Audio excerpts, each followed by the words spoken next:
Arratsalde on denoi, laurak eta 2 minutu direnen hasiko gara irailei dagokion osoko bilkura honekin, eta edozein kasutan gai zerrenari aurre egin baino lehen iragarki txiki bat, izatez astelehen honetan bozeramaileen batzordearen batzarra eduki genuen, eta bertan honetzi egin zen denok dakigun moduan adierazpen bat, hain zuzen ere emakumeen eta umeen esplotazioaren eta trafikoaren aurkako nazioarteko egunari buruz, eta adostu genuen bertan ere gaurko gai zerrendan premiazko bide horren bitartez sartzeko.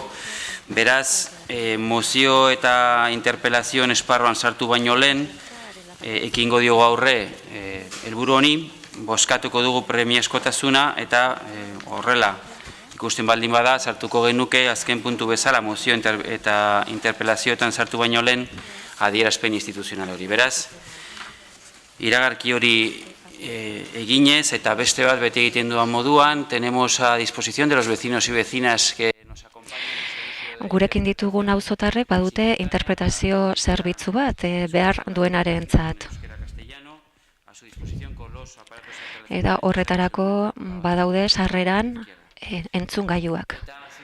Beraz, lehenengo puntuarekin, 182. puntuarekin, Getxoko udalbatzak 2016ko uztailaren 27an egindako aurreko ohiko osoko bilkuraren akta onesteko proposamenarekin, idazkari jauna.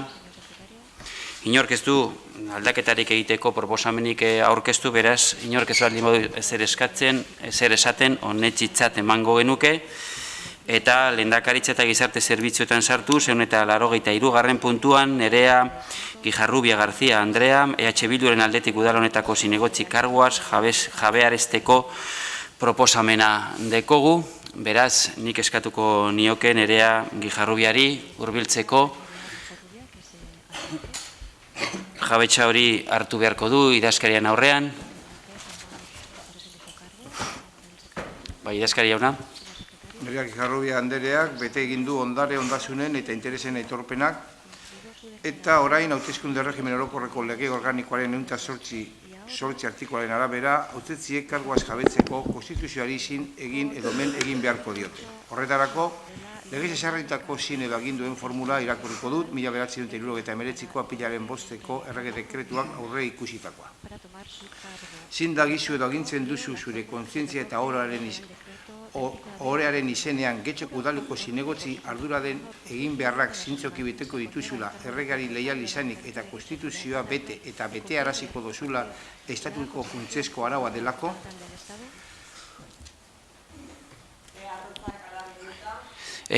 Parkatu, mikrofono, bai. Bestela ez da...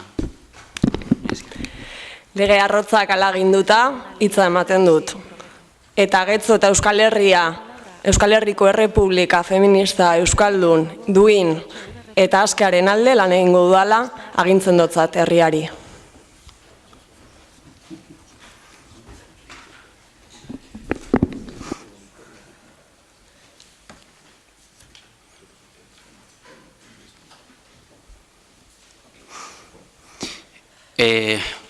Bai, gauza bakarrik gure aldetik, nire aldetik Nerea, gure ongietorria emateko, jakin baki udaren egon zarea lanean legealdi honetan, orain erantzukizun gehiagorekin nolabait ezateko, eta gure desiorik honenak noski Getxostar guztien alde lan egiteko helburu horretan. Mila esker. Orain batzordearen proposamena da, udaltzitargi honetako zinegotzi karguak Nerea Guijarrubia García Andrea jabearaztea EH Bildukoa bera, udaltalde horretara berera erantzita dagoela. Bigarrena, Nerea Guijarrubia García Andrea tokiko erakunde autonomoen artezkaritza kontseiluetan eta informazio batzorde hauetan sartuko da Arantza Gutierrez bat Andrearen ordez. Hirigintza obra eta zerbitzuen eta ingurumenaren informazio batzordean titular bezala. Ogasun kontu ekonomia sustapen gizabaliabide gazteria eta euskarako informazio batzordea titular bezala. Lehendakaritza eta gizarte zerbitzuen informazio batzordea titular bezala. Jesusen Bihotzaren udal egoitzako tokiko erakunde autonomoaren artezkaritza batzordea titular bezala. Kulturetxeko tokiko erakunde autonomoaren artezkaritza batzordea titular bezala. Musika eskolako tokiko erakunde autonomoaren artezkaritza batzordea ordezko bezala. Getxo Kiroleko tokiko erakunde autonomoaren artezkaritza batzordea ordezko bezala. Bosketara joan beharko dugu beraz. Bai, proposamenaren alde. Hau batez, onetsita geratzen da beraz. Eta urrengo puntura pasatzen gara, eta 84. puntuan ondorengo informazio batzordeak osaeraren aldetik aldarazteko proposamena Bildu talde politikoari dagokionez, lehendakaritza eta gizarte zerbitzuetakoa, ogasun kontu ekonomia sustapen, giza baliabide gazteria eta euskarakoa, eta hirigintza obra eta zerbitzu eta ingurumenekoa. Iaskari hona. Batzordearen proposamena hau da. Ondorengo aipatzen diren informazio batzorde iraunkorrak osaeraren aldetik aldarazteko proposamena Bildu talde politikoari dagokionez. Hor agertzen dira ja proposamen zehatzak talde bakoitzena eta erakunde bakoitzena. Beraz, proposamenen bozketara pasatuko gara, proposamenaren alde. Hau batez, honetzita. Beraz, urrengo puntura pasatzen gara. 185. puntuan Andres Iasi Musika Eskola tokiko erakunde autonomoko artekaritza kontseilua osatzen duten kideak aldatzeko proposamena. Batzordearen proposamen hau da, Bildu taldeari dagokionez Andres Iasi Musika Eskola tokiko erakunde autonomoaren artekaritza kontseiluaren osaera aldatzea. Ondorioz talde horretako zinegotzien dagokionez honela osatuta geratuko da kontseilua. Titularra Maite Arraiza Aramendia, Ibon Rodríguez Larrinaga, Oier Iturralde Fernández. Eta ordezkoan Nerea Guijarrubia García. Beraz, inork ez baldin baditza eskatzen, zuzenean bozketara pasatuko ginateke, proposamenaren alde.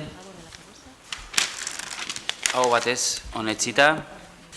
Eta urrengo puntura pasatzen gara, kasunetan ogasuna kontuak, ekonomia sustapena giza baliabideak, hezkuntza gazteria eta euskararen esparruan, 186. puntuan hainbat dekreturen berri ematea transferentzien bidez aurrekontu aldatzeari buruzkoak. Eskari hona. Batzordearen proposamena hau da, transferentzien bidezko aurrekontu aldaketaren dekretuaz jakitu geratzea eta bertan zerrendatzen dire dekretuak. Inork ez baldin baditza eskatzen, urrengo pasatzen gara, 187. puntuan, 2 dekreturen berri ematea kreditua hartuko izo hitza. Bale, mila esker. Santiago Sainz. Eskerrik asko, arrastion danoi. Bueno, desde Ciudadanos en este... Ciudadanos taldetik puntu honi dagokionez zer esan nahi dugu. Guk uste dugu kreditu transferentziak bi jardun bide hauetako interesgarria direla gure hiriarentzat. Alde batetik euskera jardunak onartzea eta turismo sustapena.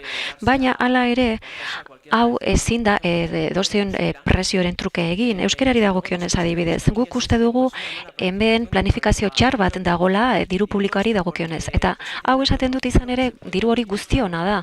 Diru hori erabiltziteken behar handitarako adibidez, helburu sozialetarako. Eta ez gainera PNVek eta PSek esan egin nahi duten bezala argitaralpenak egiteko, hau da, panfleto modukoak, aldizkariak eta horrelakoak. Nik uste dut hasierako partidak bazituela gure ustez diru funts nahiko zabalak. Eta orain are gehiago zabaltzea uste dugu ez dela egokia. Urte sasoi honetan gainera. Bestalde, familiak euskera ikasteko dauzkaten laguntzak 187an bakarrik erabili da. Eta Bildu gainera partida hori 110ean zabaldu zuen. Eta zergatik euskera ikasteko diru laguntzak gehiago ematen dituela esateko bidea izateko bakarrik, hau da, argazkian ondo ateratzeko, horretarako bakarrik. Eta uste dugu gainera ez dela beharrezkoa eta hauteskundei begira egindakoa dela. Izan ere aurrekontuak duela osoko bilkura batzuk onartu ziren eta egia esateko ez zaigu gustatzen transferentzia hau modu honetan egin izana, zeuden beste lehentasu batzuk herri honetan. Eta, bitxia da nola zertara bideratzen diren gainera, lehen esan bezala publizitatea egitera. Haiek adibidez batzordean ez zuten deus esan, beti defendatzen dituzte politika publikoak, eta baina ez zuten esan, hor soberakin hori partida horretara bideratu zutela, esan ordez, gero beste politika publiko batzuetara bideratu omen zuten. Eta ez dakit nola ez zuten ezer esan. Badirudi amore ematen ari direla. transferentzi hau PNV-ek eta alderdi sozialistek transferentzia hau egitea ezer esan gabe egiten uzten ari dira, beraz, konplizeak dira. Turismo sustapenari dagokionez, uste dugu, soberakina, hemen ere udalak badu programa bat tokiko enpresarioei laguntzeko eta informazioa emateko. Horretara bideratuko genuke guk uste dugu hori garrantzi handiagokoa dela, batez ere langabezia datuak ikusita. Beraz, uste dugu badirela beste lehentasu batzuk diru funtsa handiagoak berrituzketenak. Hori esan da, guk puntu honetan ez daukagu beste ekarpenik, mila esker guztioi.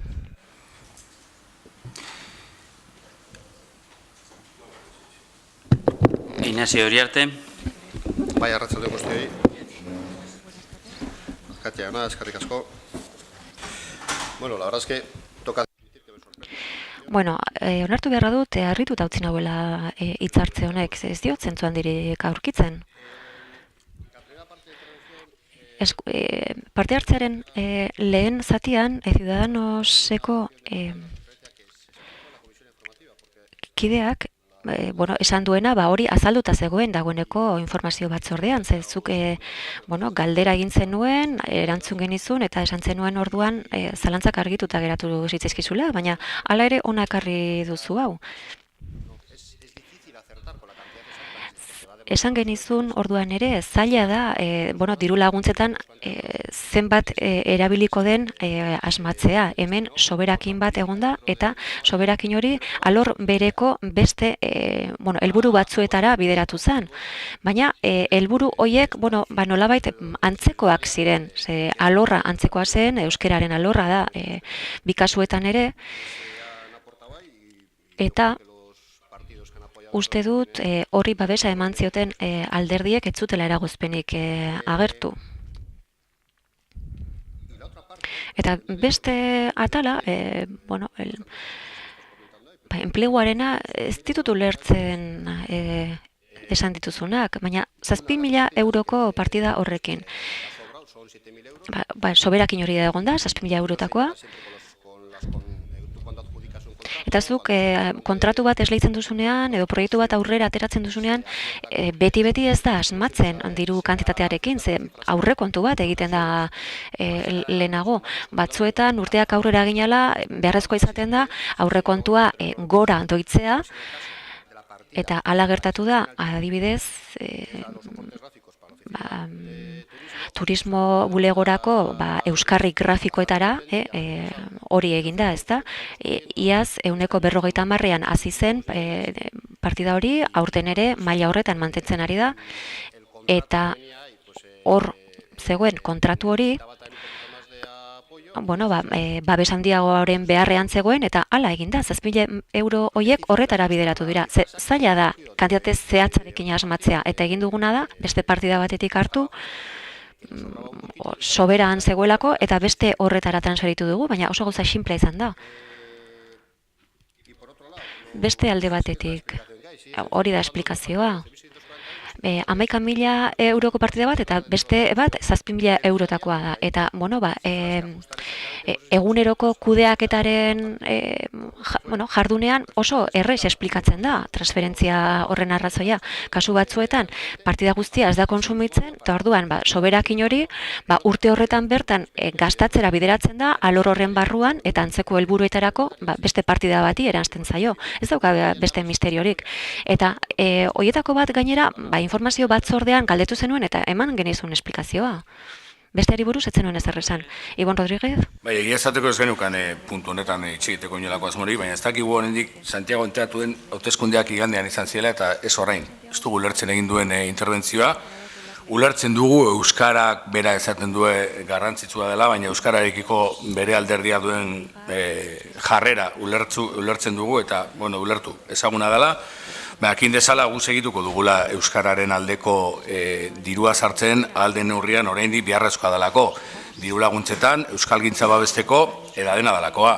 Eta gero eskerrak pleno honetan ikusiko direla baitare alderdi bakoitzak herri honen lehentasunen inguruan zer nolako gauzei ematen dien lehentasuna, baina horretarako igual denbora pasatu beharko da apurtxu bat. Eskerrik asko.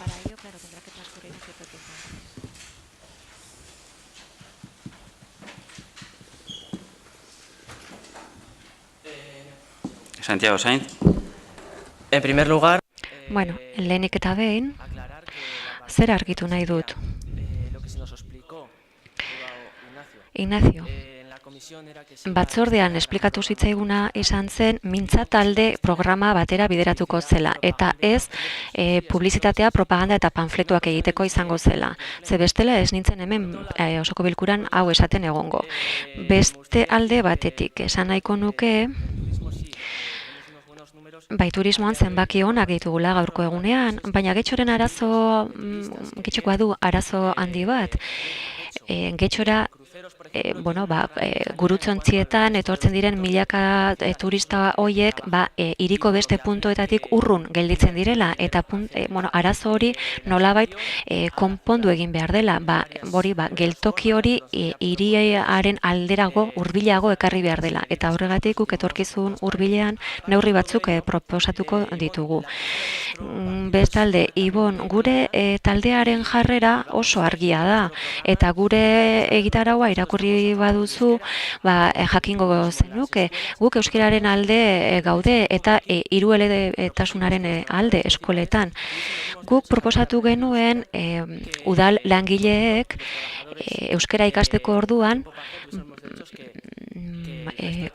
beste langileen eskubide berberak izatea proposatu genuen, adibidez, eta ona ekarri genuen osoko bilkura honetaran, eta zuek gainera aldeko bozka eman zenioten. Beraz, gure taldeak euskararen alde daukan jarrera uste dut oso argi dagoela. Eta euskarari dagokionez, hasierako partidak, alderdi sozialistak eta jeltzaleek aurkeztu zuten partida hori aski zela. Ze gaurko egunean partida osoaren 87 erabili da, eta gainerakoa, bazuk gainera gizendu egin dezue partida hori eta beste helburu batzuetarako erabiltzen ari zarete, beraz, etzen beharrezkoa hainbestekoa, eta ez guri bota arpegira ez daukagula euskararen aldeko jarrera, ez da hala.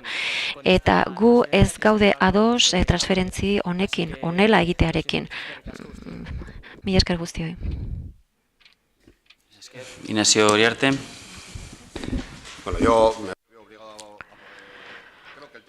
Bueno, nik uste dut gaiak ez duela askotarako ematen, baina behar badazuk 3. txanda ere baliatuko dezu, eta berriz ere erantzun beharko dizut, baina uste dut gaia ez dela hainbestetarako, baina lusatzen baduzu, nik erantzun egin beharko dizut.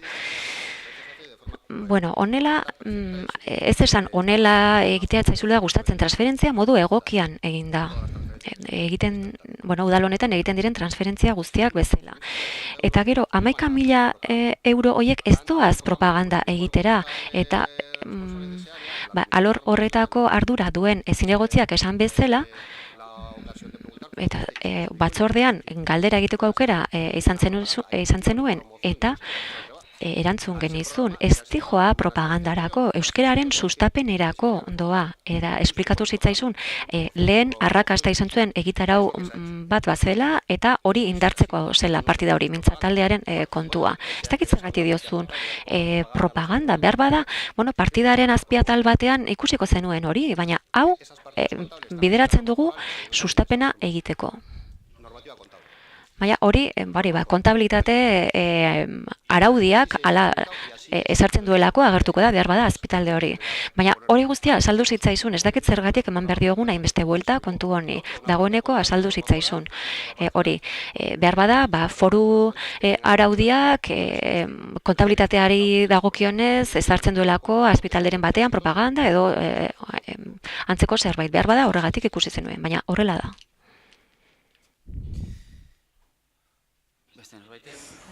Bueno, egin aurrengo puntura pasatuko gaineteke, izatez puntu hau berri baten emateari dagokio, behaz, ez dago boskatzerik. 187. puntuan bi dekreturen berri ematea, kreditua prestatzearen bidez egindako aurrekontuaren aldaketari buruzkoak, idazkari jauna. Batzordearen proposamena da, kreditu prestatzearen bidez egindako aurrekontu aldaketaren dekretu hauek jakintzat ematea. 3.672.2016, 256.000 euroko zenbatekoarekin, lanbide 2016-2017. Eta 3.886-2016 zenbakidun dekretua, 3.646,24 eurokoa, administrazioa espedientean digitalizazioa, lanbide 2016.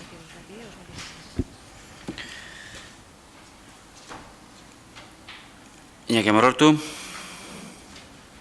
Eskerrik asko, arratsaldeon. Bueno, sobre esta ayuda de 236.000 226.000 euroko partida horri dagokionez lanbiderentzat, oso ondo dagoela iruditzen zaigu, baina, ñabardura bat uste dugu, iaz ezitzaiola nahikoa publizitate eman, eta auzokide desientek deitu ziguten guri behintzat, esanez ez dagoela oso argi nola eskuratu zezaketen horrelako laguntzaren bat. Adibidez, Getxoko langabeen taldeak. Eta guk nahi genuke aurten, akats bera ez egitea, eta mesedez, informazio argiagoa ematea horrelako talde, sindikatu eta bestelakoei. Mila esker. Bai, bueno, yo no sé si... Ez dakitia sakatxik egin ote genuen, baina aurten behintzat, oso berriki egina denez, informazioa eman dezakete lan gabeen asanbladakin bildu gera, pasadan ostiralean adibidez, eta hor esplikazio eman genien, lehen ere eman genien, hor eskaera bat egin ziguten, esan ziguten hainbat lerro zeudela, eta horietako bat zela, udalak kontratazio zuzen bidez, kualifikazio baxuko pertsonala kontratatzeko. Eta horretaz ere eman genien informazioa. Eta eman genien informazioa horrelako kontratazioak egin dezaketen enpresei ere zuzenean ematen diegu enpresa horiei informazio hori. Horiek izaten dute zailtasun handiena, lerro horietarako, baina azalpen bat ematen diogu, nola egin dezaketen, behar bada hor dagoen hutsune horretara heltzeko. Behar bada, noiz bat ekexaren bat agertu dutela, ez zutela oso ondo ulertzen informazio guztia, eta saiatu ginen esplikazioak indartzen. Uste dut, iaz ez genuela akatsik egin, hori, horretan indarra jarri genuela informazio hori mundu guztiari helarazten. Eta, hala ere argi utzi nahi dut, diru laguntza horiek guztiz ematen direla, eta eskaera nahikoa badagola, eta informazio nahikoa ematen dela, eta ez dela gelditu dirurik banatu gabe. Beraz, mozio eta interpelazioen esparruan sartuz, arrazioa dekozu, hor pendientea geniuzkan, astelehen honetan honetzitako adierazpen instituzionalaren sartzea gai zerrendan. Beraz, ekingo diogo horre premiazko tasunari, ez dakite idazkari jauna lehenengo idatzi edo irakurri behar dugun adierazpena, ez premiazko tasuna boskatu.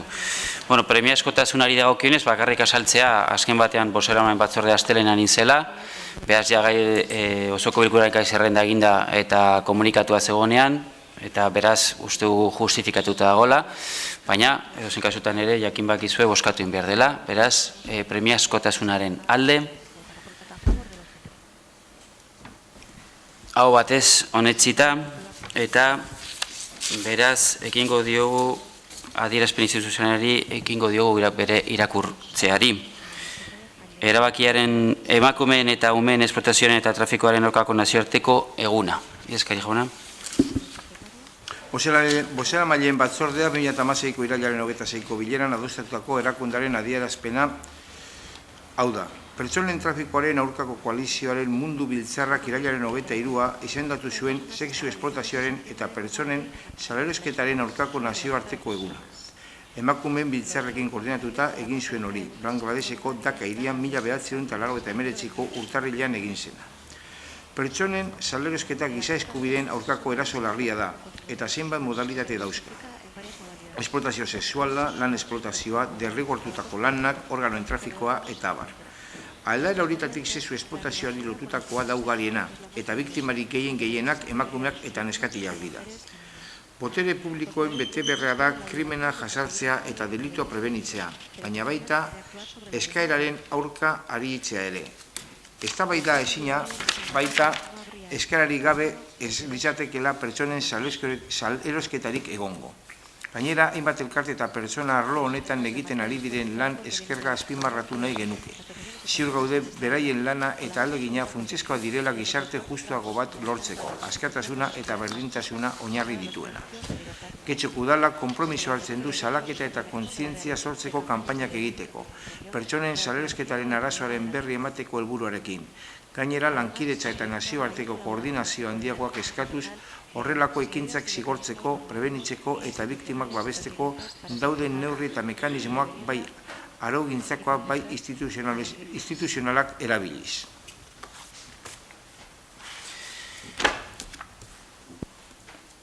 Beraz, berri mate hori egina dago eta sartzen gara mozioak eta interpelazioen esparruan, 188. puntuaren zuzen, PP Alderdiko Udaltaldeak aurkeztutako mozioa, Poligono Gorrian kultura aiziako zentroa sortaraztea.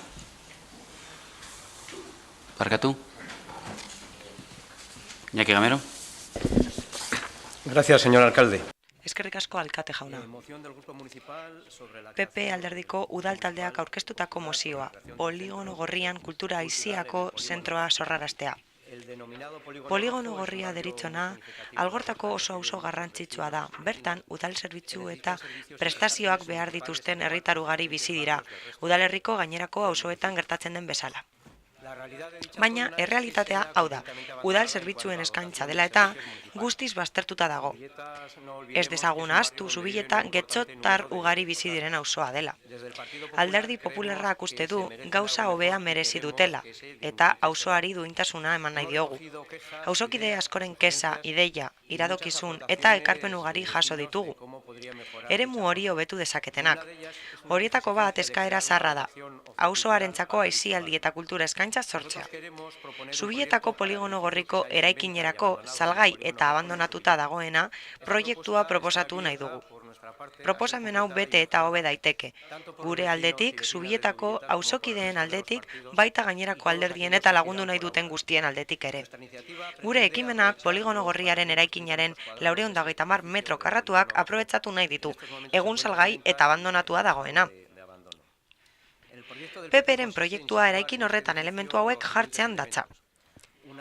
Arretarako udal bulegoa goizeko eta arratsaldeko ordutegiarekin. Bertan, auzokideek udalarekin egin beharreko izapide guztiak egin ahal izango dituzte, hala nola idazkiak erregistratzea, erroldatze volanteak, ziurtagiriak, zergak helbideratzea, udal informazioa eta bar. Aisialdirako eta gozatzeko gunea, erabiltzaileek leku hori lasai erabili ahal izateko. Kultura gunea, ordenagailu eta irakurketa gela, mota guztietako argitalpenak kontsultatzeko eta internetera wifi bidez konektatzeko. Erabileran itzeko gelak.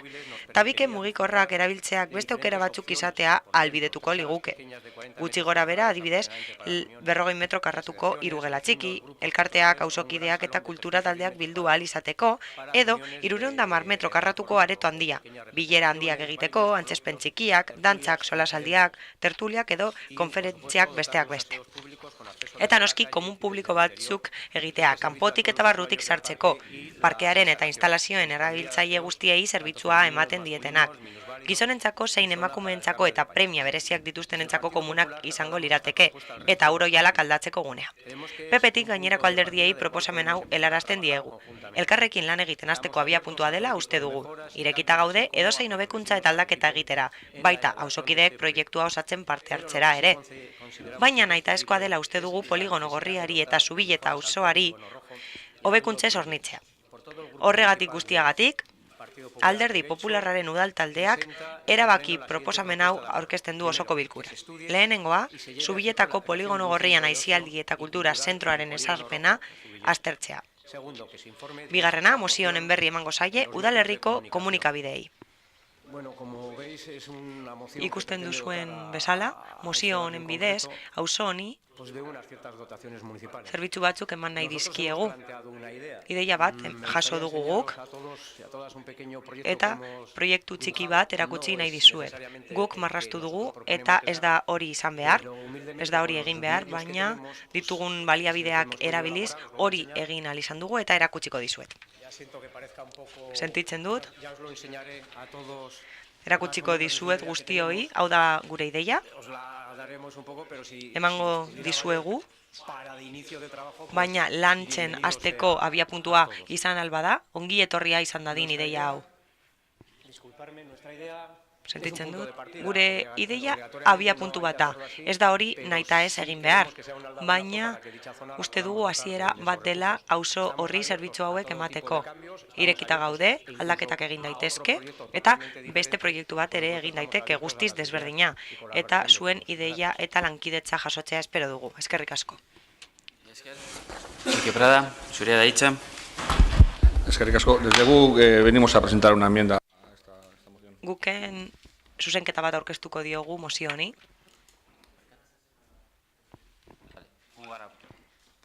Pausos. Lehenengo Quique Prada dagokio.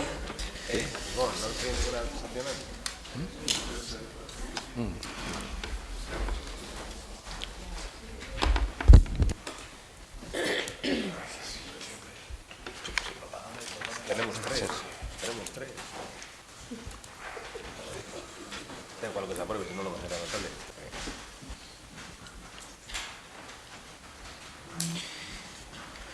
Por nuestra parte, respecto a la... La tienen que leer. Ah, perdón. No, perdona, Paula, que no te había visto. Quique, zuzenketa irakurri, berda? Eta kasuan itzuli, bai.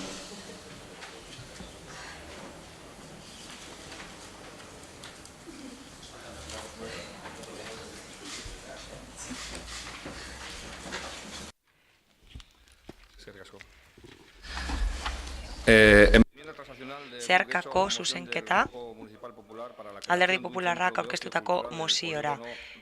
Poligono gorrian aisialdiko zentro bat sortzeari dagokionez. Guk Getxo taldeak zuzenketa bat egiten du. Alderdi Popularrak egindako erabaki proposamenari aisialdi zentro bat sortzeko poligono gorrian. Lehenengoa, herritarrei jakinaraztea proiektua aurretik inkesta bat eginez. Dagokion azterlana egin aurretik. Eta baietza ematen baldin badio, sartzen da mozioan.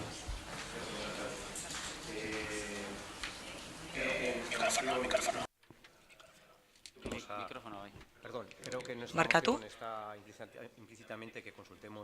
Uste dugu mozioan implizituki agertzen dela herritarrei esango diogula eta haiekin kontsultatuko dugula, beraz, onartu egingo dugu. Etxita geratzen da, beraz, aurkeztuako mozioan sartuko litzateke puntu hau lehenengo puntu bezala, nik hala adierazten da testuan. No sustituye, digo, ez du ordezkatzen baizik eta gehitzen da. Beraz, zuzenketa gehigarria da. Estudia la palabra?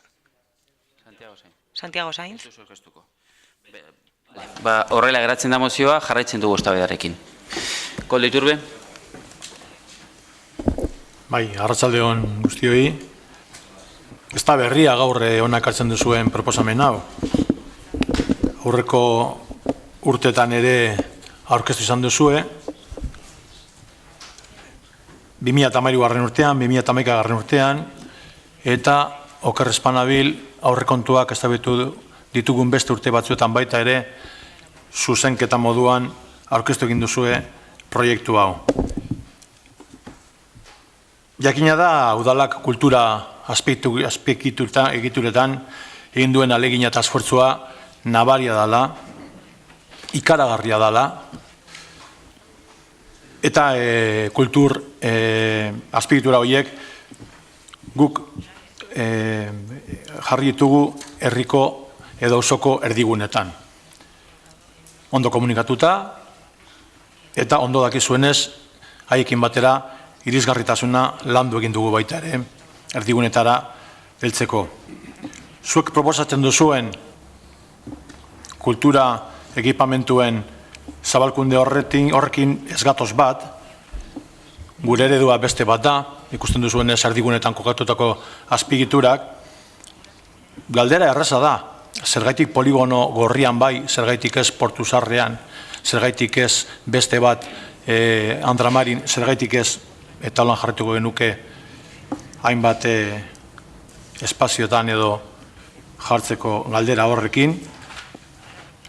Guk bat egiten dugu zerbitzuak batu, irrisgarritasuna landu eta kudeak eta arduratsu batekin gai honetan. Eta hau dena gure hauteskunde programan agertu egiten da, gure legealdi planetan bilakatu egin da, eta aukera izan dugunean eta onartu egin direnean gure aurrekontuetan isladatu egin da. Zergaitik atatzen ditut aurrekontuak momentu honetan, hemetik eta epe laburrera de hortainera aurrekontuetaz eztabaidakutuko dugulako, eta Alderdi Popularrari baita ere luzatzen diogu gonbitea prozesu horretan, negoziazio horietan parte hartzeko, eta horrelako proposamenak, horrelako proiektuak bertan eztabaidatzeko. Eskerrik asko.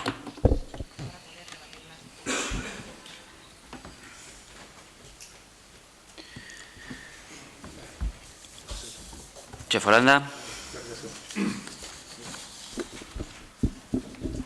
Sí, suscribo totalmente lo que ha dicho Koldo Iturbe. Koldo Iturbek esandakoarekin guztiz ados nago. Gogorarazi nahi dut, sozialistek ere gure programan eta beste batzuetan defendatu dugu Koldok esan duena. Ez ditugu azpiegitura hauek leku zehatz batean kokatu nahi, baina bai ados gaude ekipamenduak ez direla zentralizatu behar. Besteak beste, parte hartzea sustatzen du. Hau da, udala hurbiltzen du auzo txikietara, beste gune batzuetara, eta guk uste dugu eta gobernu taldeak ere uste du gauza bera, proposamen hau zehatzen dela alderdi batzuetan. Hau da, eraikina erostea, ekipamendua mantentzea eta langileak jartzea ekipamendu horik mantendu ahal izateko zentro horietan. Eta zentro hauet honetan. Guretzat interesgarria da, baina lehentasunak beste batzuk dira eta irizpideak orokorragoak dira. Beste kale, auzo eta gune batzuk daude.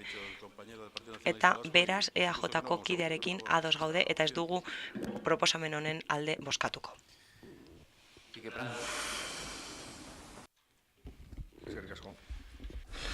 Guk estamos completamente a favor de que los barrios se doten Guken ados gaude auzoetan zentroak sortzearekin. Horrela, garatuko dira eta aurrera egingo dute. Eta ez dituzte beharko beste zerbitzu batzuk, edo zerbitzu zentralizatuak ez dituzte beharko adibidez kulturetxea. Hau da, Getxon garatu nahi dugun eredua eta argi utzi dugu beste batzuetan. Uste dugu auzoetako bizitza kulturala handiagoa izango zela eta ez zirela mugitu beharko beste leku batzuetara. Eta jarduera horiek sustatuko lirateke hurbiltasunarekin. Guk uste dugu herritarrak kontuan hartu behar direla, haiek ulertzen dutelako oso ondo egoera eta badakitelako zeintzuk diren horien beharrak eta premiak. Garrantzitsua da herritarrek parte hartzea, baina gainera proiektua dagoenean mahai gainean galdetu beharko zaie eta kontsultatu. Nagusien etxean, adibidez, nagusiek eskatu dute kontsultatzea proiektua garatu aurretik.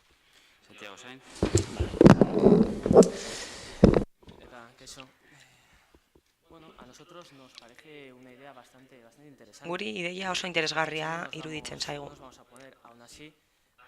Beraz, ez dugu aurka bozkatuko, baina eskertuko nuke beste batzuetan eraikinaren alde onez hitz egiteaz gain prezioaren berri emateko.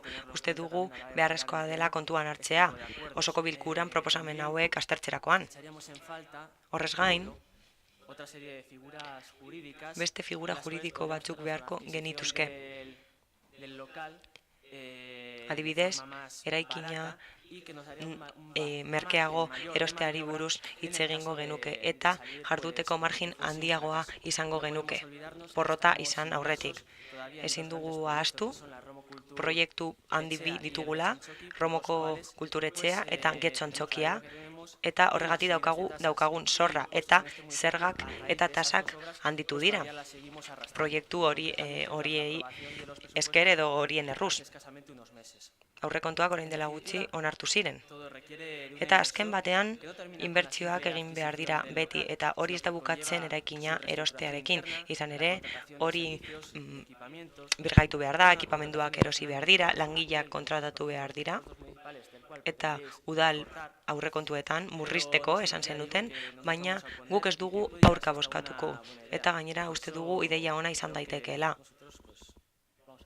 Beraz, proposamenaren alde bozkatuko dugu. Bai, Maite zure daitza. Bai, arratsaldeon, guk baiezko bozka emango diogu, transakzionalarekin. Bildutik beti babestuko dugulako auzoei bizitza eta auzotarrei erraztasuna ematen dieten edozein proposamen. Gaurkoan, Alderdi Popularrak Zubietako poligono gorrian salgai dagoen eraikinean aisialdi eta kultura zentro bat ezartzaren ideiarekin etorri da, egoki ikusten duguna, baina inolaz ere ezin dugu ahaztu udal zerbitzu eta ekipamendu falta duten beste hainbat auzoetan, baita ere badaudela salgai eta abandonatutako eraikinak aprobetxatu daitezkena. Eta arrazoi horregatik, guk EAJ-rekiko aurrekontu akordioan, Getxoko beste auzoetan ere horrelako ekipamenduak egiteko proposamena egin genuen. Noski beti ere prozesu parte hartzaile baten bitartez, eta horietako batzuen artean Labenta eta Portuzarrean dauden bi eraikinetan. Horrei aurrekontuetan partida bat albideratu diegu. Esker, beste norbaitek, Jeff Aranda. Santiago jaun hori erantzuteko. Askotan entzun dugu hemen hori Erromo kulturretzeko proiektua eta Getxo antzokiak hori jan egin dituzte ez dakiz nolako presupuestuak edo milioika, no? Eta Santik esan du, que como hay unas obras faraónicas... Santik esan du, obra handiak egiten ari garela hemen, Getxo antzokia bezala, eta horregatik igo ditugula zergak. Gastua ordaindu ahal izateko edo, zuk ez duz esan, baina beharrei aurre egiteko. 5 urtez egon dira kongelatuta tasak eta zergak, eta oso gutxi igo ditugu orain. Katastroaren beste interpretazio batzuk egin alditugu, baina ez da hainbeste handitu. Beti esaten ditugu gauza berak, beti errepikatzen ditugu gauza berak, zergak igotzen direla. 0,75 igo dira bakarrik, eta 5 urtez egon dira geldi. Agian ez zaizu gustatuko, proiektu bat gustatuko zaizu eta besteak bai. Proiektu estrategikoak dira, asko irauten dute, bai, baina oso proiektu interesgarriak dira eta ez ditugu ukatuko, baina nekatuta nago ja beti gezur berak entzuteaz. Eskerrik asko. Bosketara pasatzen gara, beraz. Bai, Iñaki Gamero. Gracias, Imanol. Eskerrik asko, Imanol. Laburra izango naiz. Gaia bere bidetik aldendu da. Hemen, Alderdi Popularrak proposatu duena da ikustea ea ados gauden poligono gorria eta Zubieta auzoa aisialdi eta kulturako ekipamendu batez hornitzea. Ez dugu proposatu azpiegitura oso handi bat sortzea, azpiegitura kultural bat sortzea, eta ez dugu proposatu azpiegitura txiki edortain bat proposatzea. Izan ere, guk proposatzen duguna da zentro sozial bat sortzea. Formatu anitza duena eta horrela ekintza soziala, kulturala garatua ahalko dira eta udal zerbitzu txiki batzuk egongo dira eta hornikuntza publiko txiki bat emango zaie bertako herritarrei. Alaber, Aldapari ere emango zitzaioken zerbitzua Salziduko beko aldeari eta nik uste dut ekipamendua ona izango zela, ez oso garestia eta ez oso zaila. Orain ez gara hornikuntza handiez ari. Ez gaude beti ados proiektu handiekin, baina argi utzi nahi dugu aisialdiko eta kulturako zentro bat da, anitza eta soziala. Ez beste ezer. Ez gara beste gai batzuetara pasako eta ez dugu aurrekontu ez hitz egingo. Egia da, pozik egongo ginateke hori Portu Zaharrean egingo balitz, edo Andramarin. Izan ere, programan proposatu dugu gune horietan beste jarduketaren bat egitea. Gainera, aurreko mozioren batean, aisialdi eta kulturako zentro bat sortzea proposatu dugu Neguriko geltoki zaharrean. Jarduketa txikiak dira eta zerbitzu handiak eman dizkiote gune horiei. Proposamen hori aurretik egin dugu eta egiten jarraituko dugu. Gainera zuzenketa bat aurkeztuko dugu hurrengo aurrekontuetan hau egiten ez bada. Eta hori egingo dugu Zubiletan proposatzen duguna bezalako zentro bat sortzeko. Eskerrik asko. Kike Prada. Eskerrik asko. Bueno, en la línea de lo comentado, esandakoarekin bat etorriz, gure proiektua zein izango zen azalduko dut. Ez dut kulturetxeari buruz hitz egingo, ez da Getxo antzokiari buruz ere.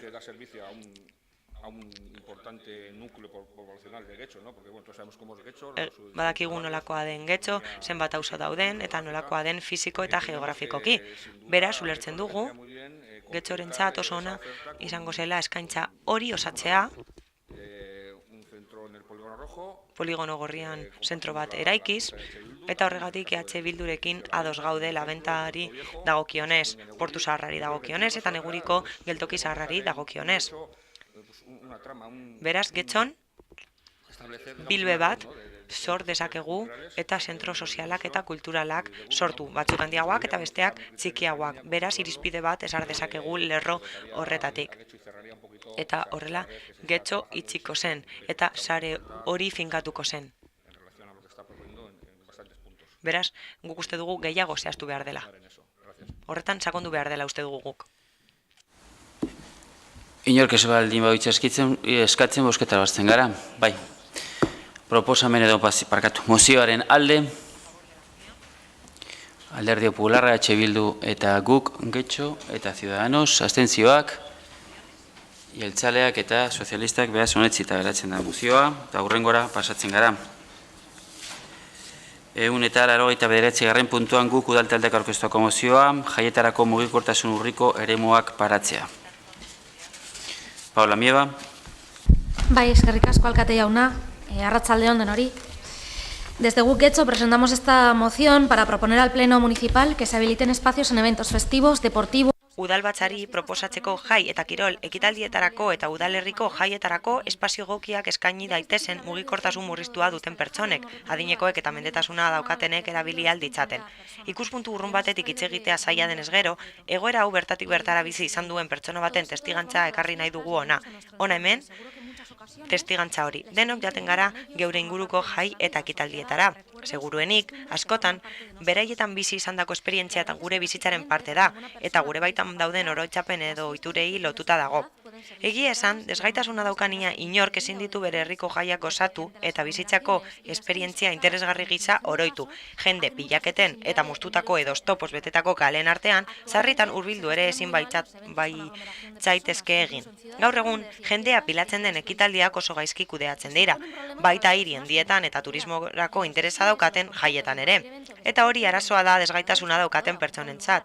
Desfiletan, kontzertuetan edo zein ekitaldi garrantzitsutan, ikusleak leku zehatz bat daukanean eta jaia ikusi egiten denean edo bertan parte hartzen denean, leku estrategiko batzuk egon behar dira, altxatutako plataformak, desgaitasunak daukaten pertsonek, batez ere mugikortasun murriztua, akondroplasia eta abar luze bat dauzkaten pertsonek. Jaia gozatu aldezaten. Pentsatu gurbildu naulki batean ere zerita soaztela eta zuen aurrean 3 ikusle ilara daudela, eta azken hilarakoak zutik daudela. Zerbait ikusi dezakezuela uste duzue? Joango alzineten jai batera zuen seme-alaba txikiekin onelako baldintzetan? Ekimen honen bidez, gure udalerriko jaiak osatzeko arazo gehien dituztenei jaiak leku egoki batetik ikusi alizateko aukera eman gura diegu, eta ez besteek dituzten baldintzak baino txarragoetan. Izan ere, berdintasunaz eta bazterketa esaz ari garenean, ez ditugu onelako kolektiboak astu behar. Honelako ekimenak proposatu diren udalerrietan, hasiera batean espazioaren erdian tarima bat altxatzea proposatu zen. Baina udaltzaingoak aukera hori baztertu zuen, segurtasun arrazoiengatik. Izan ere, jende oldea balego, mugikortasun murritzeko pertsonak zailtasun handiak izango lituzkete plataformatik jaisteko eta lekutik askar irteteko. Horregatik, desgaitasuna duten ikusleentzako espazio berezi honetarako aukeratzen den lekuak sarbide esklusiboa izango du. Behar bezala, seinaleztatuta teknikari eta artistek agertokira iristeko erabiltzen duten sarrera berean. Leku berezia oso hurbil egongo litzateke artistek jardungo luketen plataformatik. Horregatik, arreta berezia jarri beharko litzateke aurrez aurrez jartzeko, desgaitasuna duten pertsonek ekitaldia ikusteko helburuz lepoa okertu behar ez izateko. Egokiena izango litzateke zona hori albo baten jartzea, bertan dagoen jendeak ikuskizunak erosoago ikusi ahal izateko. Horregatik guztiagatik, guk Getxok ondoko erabaki proposamena dakar osoko bilkura honetara. Mugikortasun burriztua duten pertsonentzat prestatutako zonak ez dauzkaten udalerriko jaiak eta ekitaldiak aztertzea. Kontzertuak, kirolekimenak, pregoiak, ekitaldi jendetsuak eta bar. 2. Zona bat erreserbatzea eta prestatzea gurpildun aulkian doazen edo mugikortasun murriztua duten pertsonek honelako ekitaldiak hobeto ikusi ahal izateko. Era berean, beraien segurtasuna bermatzea eta zerbait gertatzen bada beraien ebakuazioa erraztea. Eremu hau ez izinguratzen duen zonaren albo batean egongo da, pertsonen segurtasuna bermatzeko. Horrez gain, mozioa irakurtzeaz gain, osatu nahiko nuke. Adieraziz,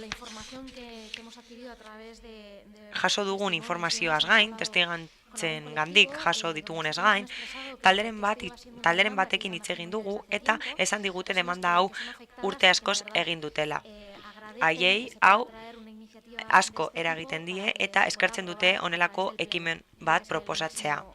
Izan ere, pozik daude hau osoko bilkuran aztertzearekin. Beraz, laguntza eskatzen dizuegu mozioa honesteko kontuan hartu behar dugu oso beharrezkoa dela ez delako oraindik existitzen horrelako espaziorik. Bakarrik Getxo Folk jaialdian eta gogoratu horiek ordaindu behar direla. Guk uste dugu ekitaldi publiko eta ekitaldi doako ekitaldietan egon behar direla eta haiek joateko eskubide bera daukate. Beraz, babes osoa ematen diegu talde hauei, haien eskubideen alde borrokatu dutelako urtez, eta espero dugu denok honestea mozio hau. Zeharkako bat sartu nahi diogu mozio honi, banatuko dugu eta irakurriko dut.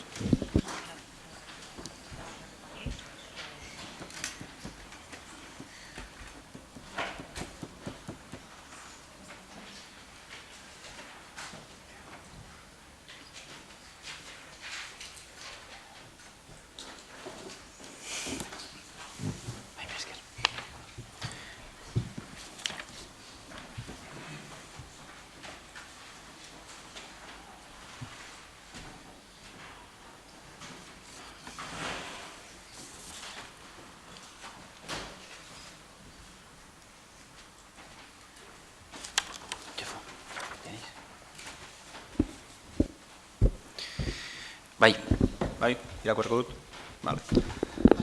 Gure zeharkagak honela dio. Hirugarren atal bat gaineratu nahi diogu mozioaren eskakizunari. Gurpildun aulkian doazen edo mugikortasuna murriztuta duten pertsonentzako ezezik, beste ezintasun mota batzuk dituztenentzako ere, esaterako gorrak edo itxuak, martxan jarri zitezkeen neurriak aztertzea eta ikerketa horien ondorioak udalbatza honetara ekartzea osoko bilkurak onartu ditzan.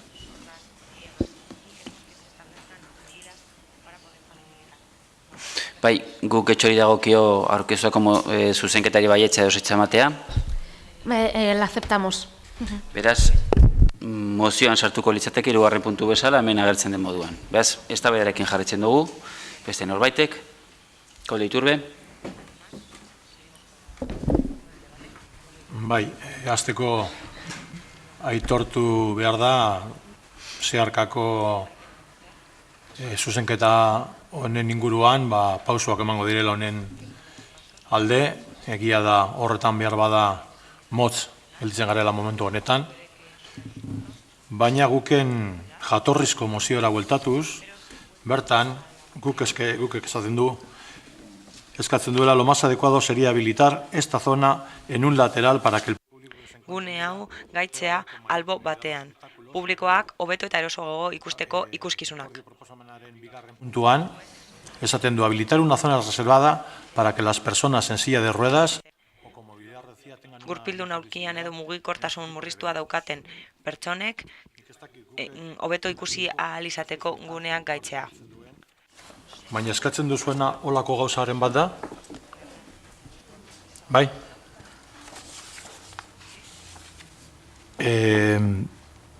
Azkenengo 10 urteetan, edo 10 urte baino gehiagotan, Getxoko udalak, erakunde autonomoek sartuta, horrelako neurriak hartu egin dituzte. Jadanik martxan daude. Ez da berria.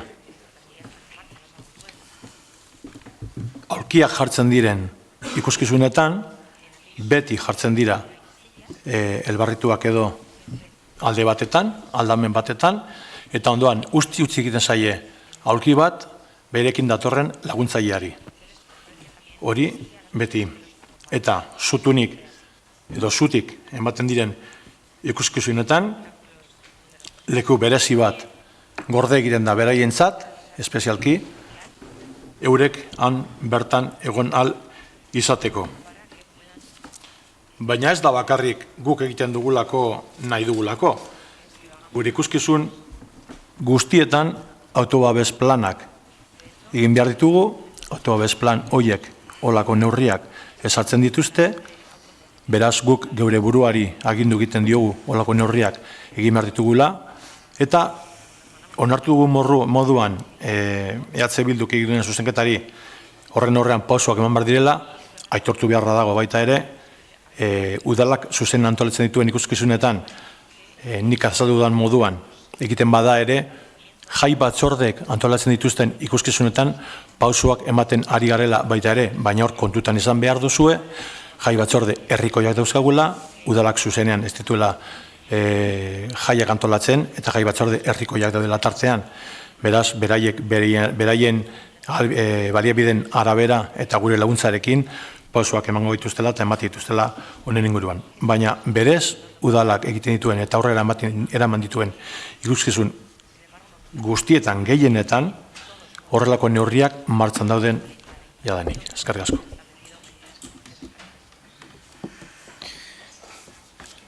Hola, Miba. Bai, eskerrik asko. Eskerrik asko, Koldo, argazkia erakusteagatik. Hori da, nik esaten dudana, badakigu Getxo Folk bezalako ekitaldietan, sarbidea dagoela, ezagutzen ditugu ekitaldi horiek, eta badakigu nolakoak diren, eta hori aipatu dut mozioan. Baina orain jaiez ari naiz. Egia da, jai batzordekin ados jarri behar garela, eta hori eskatzen ari gara hain zuzen ere. Egia da, udalak esku hartu alduela, lankidetza ematen diela jai batzordei, eta uste dugu gehiago egin aldela. Adibidez, norbait Romoko auzo batera badoa jaietara eta kontzertu bat ikusi nahi badu, doakoa dena, mugikortasun murriztua duten pertsona batek ezin du ikuskizun hori ondo ikusi. Bera, segurtasuna handitzea proposatzen dugu pertsona horiek joan alizateko, eta pertsona horiek beste ekitaldi batzuetara joan alizateko, ez bakarrik ordaintzen direnentzat. Doako ekitaldi ez ari gara, ekitaldi publiko ez. Jai batzordeekin lantzearekin ados gaude, baina esan digute urtez eskatu dutela hau eta ahalik eta lasterren lortzea nahiko genuke. Bakarrik zehaztearren uste dute akatz bat izan duzula hor, ez da olako neurriak ez dira hartzen bakarrik ikuskizunak ordaintzekoak direnean, edozein kasutan hartu egiten dira, edozeinek eskubide hori dauka ordaindu zein ez ordaindu. Berez gaitasun horrek ez diolako erresten olako ikuskizunetara jotea, orduan eskubidea dalako, behin eskubidea dalako.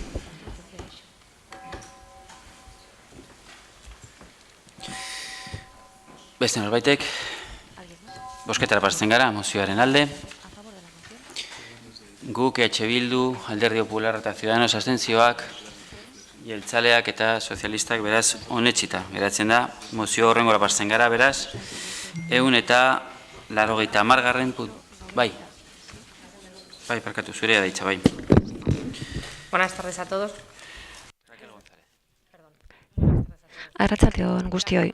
Alderdi Popularrak babesa eman dio mozio honi, badakigu aurrerapen handiak egin direla alor honetan, baina hala ere gauzak daude egiteko, lekuak badaude egokitu gabe, horregatik eman dugu baiezko boza mozio honetan. Jarraitzen dugu beraz.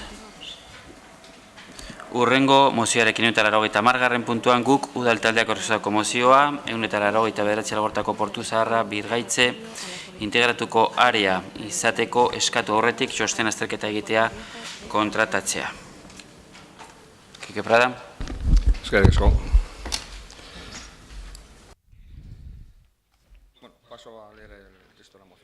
Mozioaren testua irakurriko dut.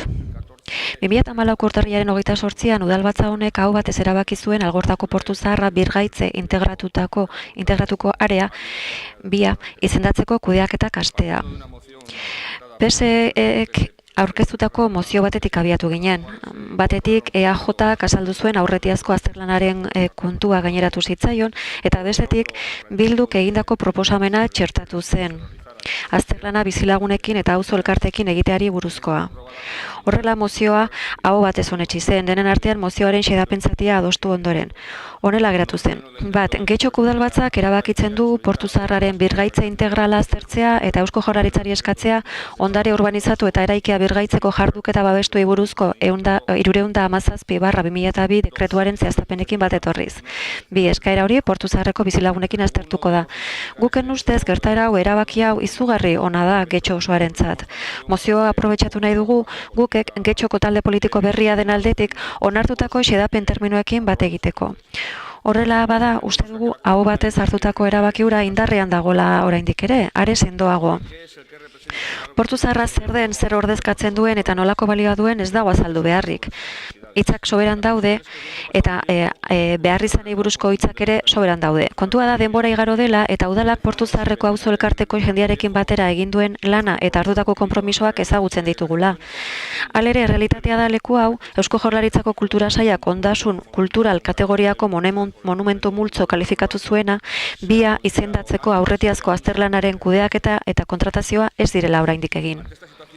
Egoera honen aurrean, auzi garrantzitsu honi eta erabakiari bultzada berri bat emateko helburuarekin, guk Getxok erabaki proposamen hau aurkeztu gura du, kontratazio honetarako epea finkatzeko helburuz. Uste dugu epea arrazoizko eta onargarria dela urteko azken hiruhileko hau. Bat, Getxoko udaleko udalbatzak erabaki du 2016 urte honetan aurretiazko azterlana kontratatzea.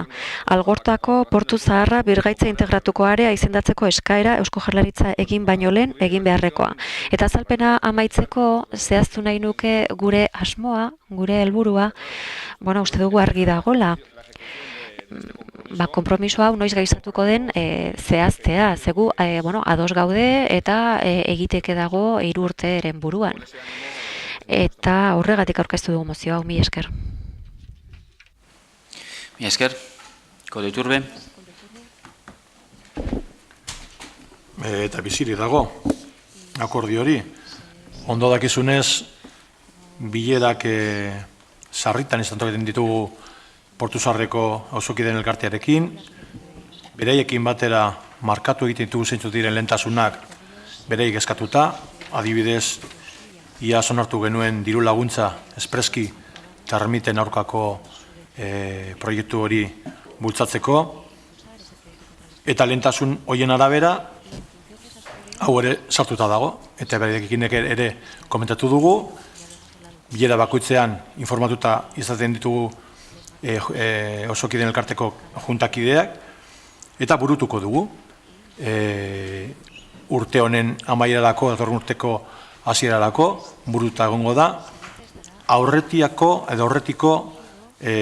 azterketa beti ere. Zuk ondo azaldu duzun moduan, aurretek egin behar dan ikerketa azterketa da, ez da ari bera, bere-berean, baizik eta aurretik egin behar den ikerketa, hori beraiekin adostuta dako, beraien horren monen barri daukate, eta ekin gaudiogu dudari gabe konpromiso honi.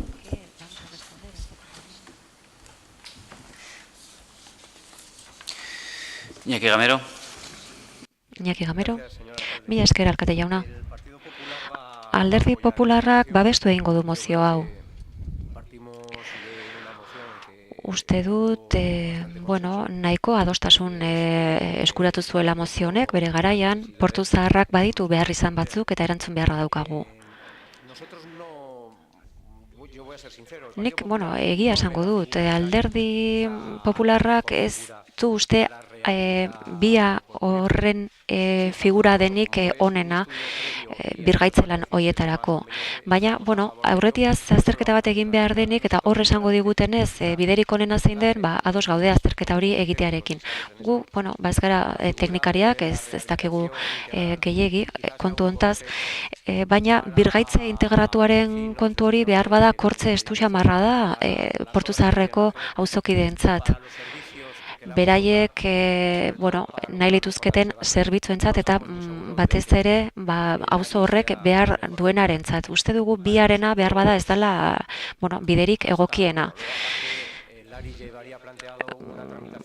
Gainera, bia horrek izapide luzeak eskatzen ditu.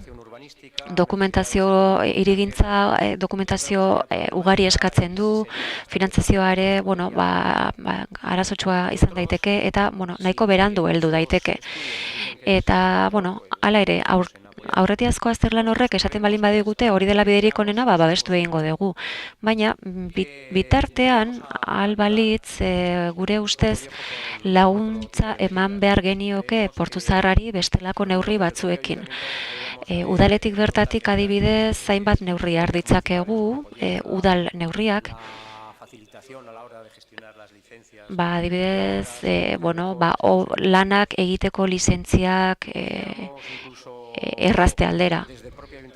Udaletik bertatik gainera aholkularitza eta informazio eman genizaieke bertako auzokideei eta azaldu, birgaitze lan horiek nola egin ditzaketen. Zerga gutxitu genitzake eta lanak eta eraikuntzak egiteagatik kobratzen diren tasa gutxitu, ibia murriztu dezakegu eta bide batez hori bere garaian eskatu genuen eta gainera udal taldeak Bildurekin batera ezezkoa eman zion eskaera horri. Finantza neurriak ere har genitzake. Lehen egin izan dugu. Eta foru aldundiak, 100.000 euro hornitu zituen, aurrekontuak aldatuta auzokideek behar zituzten lanak egin alizateko. Edo, interes baxuko kreditu fiskalak eman genitzake, adibidez. Guk alderdi popularretik uste dugu, birgaitze integratuko eremu izendatuagatik, zain gauden bitartean beste neurri batzuk ere hartu ditzakegula. Mi esker. Bai, arratsaldeon. Batetik jakin badakigu Portu Zaharreko auzotarren elkarteak aspaldi daramala honen inguruan udaletzearekin hizketan, egia da ere akordioak 2 urte daramatzala, baina eta oraindik ez dela bete. Baina, printzipioz, gobernu taldetik adirazi dutenez, bidean dago, laster egingo da hasierako ikerketa hori. Hala ere gu baiezko bozka emango diogu, bultzadatxo bat dalako, ez dugulako bultzadatxo hori ematea zartu ikusten, eta hori da, egingo da ikerketa, eta ikerketa horrek esango digu, egokiena den ari izendatzea edo beste figura bat izendatzea Portu Zaharreko egoera babesteko eta batez be Portu Zaharreko auzotarren egoera babesteko. Orduan, gure baietzaren zentzua izango da batez be bultzada ematea jakinda ere abian dala antza denez prozesu hori. Eskerrik asko. Esker. Beste norbaitek. Txefolanda. No, recordar simplemente que besterik gabe gogoratu nahi nuen Portu Zaharreko eremua bia izendatzeko bide hori aurreko legealdiko sozialista baten ekimenez hasi zela eta hor gainera dago entzuleen artean. Eta guk, asko sakondu gabe pentsatzen genuen hori zela biderik onena, Ibonek esan duen bezala, bertan bizi diren pertsonen egoera hobetzen hasteko eta ez ikuspegi turistikotik bakarrik heltzeko asuntuari, ze hemen dauden batzuetan, marko inkonparabletzat daukate Portu Zaharra batez ere. Zerbait eginda dagoeneko, harremanetan gaude auzo elkartekin, eztabaida ez da bia bai edo bia ez, baizik eta biderik egokiena Portu Zaharraren auzotarren egoera hobetzeko bidea zein den. Beraz, horretan gaude, eta orain badirudi premiazkoa dela bia izendatzea. Ez, premiazkoa da jakitea ia hori komenigarria den edo ez. Jakin behartzen, auzotarrek zer egin behartzuten izendapen horren ondoren, eta baita udalek ere. Baina hori ez da berria, aspaldiko kontua da. Eskerrik asko. Oroar, uste dut gure mozioaren helburua argi dagoela, esan bezala, aurretiazko azterketa horren kontratazioari bultzada bat ematea. Eta azterketa horretan erabakiko da bia den biderik egokiena edo ez. Baina, zenbat eta gehiago berandutu azterketa hori egiten, urrezko balioa duen denbora bat galtzen ari gara. Horregatik aurkeztu dugu mozio hau, ikusita 2014ko urtarrilean Alderdi Sozialistak mozio hau aurkeztu zuenetik eta esan bezala, hau batez onartu zen gauza bat izanik, hemen dauzkat idatzita, data kronologikoak. 2014en urtarrilean onartu zen. Gero, auzotarrekin bildu ziren udal taldeko ordezkari batzuk, eta aktan jasota denez, Imanol Landak esan zuen, behar bada, bia izendapen hori, mugatuagoa izango zela, oraingo babesa baino. Gero 2014ko ekainera salto egiten dugu, eta auzokideen elkartearen aktan esaten da, biaren azterketari ekitea onartzen da, eta horretarako diru bat izendatzen da, ez dakiz zer. Gerora, gauzak egiten ari dira eta hildo egokian, baina gure kezka hortik sortzen da. Iruditzen zaigu, guztiok hainbeste maite dugun eta hainbeste, birgaitze hori hainbeste behar duen zona horretarako, bai borondate ona ugari, baina partxeak jartzen ari garela, ez dagoela irizpide zehatzik. Eta uste dugu, aurretiazko azterketa horrek esan behar duela egokiena zer den. Beraz, pozik gaude, Koldok esan duen bezala, urte bukaerarako hau egiteko asmoa duela entzuteko, guk uste dugu, hori egingarria dela. Aurrekontua 18.000 eurokoa balin bazen azterketa hori egiteko, uste dugu, ez dagoela, ez dela handiegia, zuzenean hori bultzatzen ez hasteko. Eta, nola nahi ere, aurrera begira egingo den, azterketa horretatik abiatuko denez, eta denak ados gaudenez, ez dakit zerrentzai gauden. Mila esker. Eta lapatzen gara, beraz, mozioaren alde, guk Getxo Bildu, Alderdi Popularra, Parkatu Ciudadanos, baietz, abstentzioak, jeltzaleak eta sozialistak beraz honetzi eta geratzen da mozio horrengora pasatzen gara. Bosketaren abstentzioa, idazkari jauna, Ciudadanosen aldetik, parkatu. Horrengora pasatzen gara, 181. puntuan Bildu udaltaldeak orostutako mozioa urriaren 12 Jai Arrotza Euskal Herrian. Oier Iturralde, zurea da hitza. Eskerrik asko. Mozioak honela dio. Urtero legez, Espainiar estatuak bere menpe mantentzen dituen estaturik gabeko nazio eta herriak inposaturiko jaieguna ospatzera behartu nahi gaitu. Urtero legez, Pilarika izenez ezagunagoa den inposaketaren ikur den eguna errepikatzera doa Espainiar estatu imperialista. Urtero legez, urriaren 12ko eguna, agintari eta abertzale espainolak lotxagorrituko ez dituen eguna izango da. Nazio eta herriotako biztanleen borondatearen kontra. Baina urtero legez, ez dute asimilazio politika horretan sakontzea lortuko. nor galdetu digu euskal langile edota ikasleoi egun zehatz hori ospatu nahi dugun? Zein da urriaren 12 ospakizun izan behar dela babesten dutenen argudioa? Erantzuna argia da. Izaera Espainiarraren indar bidezko inposaketa. 5 mende luze dira Espainiar inposaketa hori hasi zela. Bortizkeriaren bidez, nazio askeaien izaera kultural, sozial, zein linguistikoa ezabatu eta hispanitatearen kultura zapaltzailea esarri nahian. Eta espainolek eurek, inposaturiko jaiegun hau izendatzeko erabilitako terminoek ere, agerian uzten dute haien izaera. Día de la Fiesta Nacional, Día Nacional de España, Fiesta de la Hispanidad, Día de la Madre Patria, Día del Descubrimiento, Día de la Raza. Eta egun horrek, bere horretan iraun dezan, eskura dituzten baliabide material zein fisikoak erabili izan dituzte historikoki. Gaur egun oraindik ere, Euskal Herriaren luze zabalean sakabanoturik dauzkagu Guardia Zibilak, Espainiar militarrak edota Espainiar gobernuko delegaritzak. Inork ez dezan ahaztu, Espainian dagoela, haren jugo estuaren itolarrian. Bada gaur, 2016ko irailaren 28an, Getxoko udalbatza honetan, ozen esango diogu zapalkuntza hori denboran luzatu asmo duten guztiei. Ez zaituztegu nahi, ez zaituztegu behar, alde egin ezazue hemendik.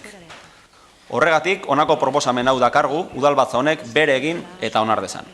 Lehenengoa, Getxoko udalak, urriaren 12ko jaieguna inposaturiko jaieguna dela ebazten du.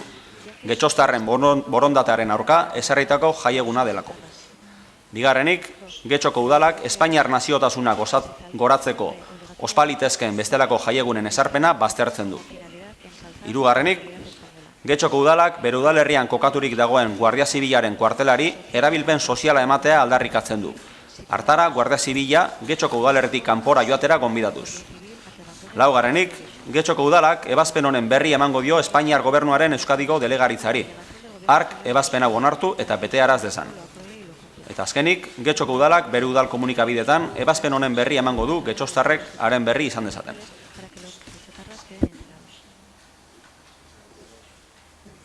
Esker. Beste norbaitek? Bai, Teresa. Escalante. Arratsaldeon. Arratsaldeon. Bilduri gogorarazi nahi nieke urriaren 12ko ospakizunaren zilegitasuna ez da hola patriaren goratzearen baizik eta lan araudian eta langileen estatutuan eta bizikidetza marko batean guztion arte adostu duguna. Era berean, ez da gure asmoa Ama Birjina eta Santuak gurtzea San Isidro edo horrelako jaietan gaudenean ere.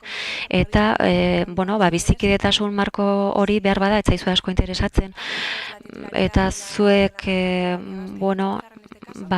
Euskal Herritarren eta Getxotarren ahotsaren jabetza zuentzat hartu nahi duzuenez, bide honetan, gu ez gaude ados eta ez dugu alde bozkatuko kasu honetan, mila esker. Esker, Paula Mieba. Eskerrik asko alkate jauna.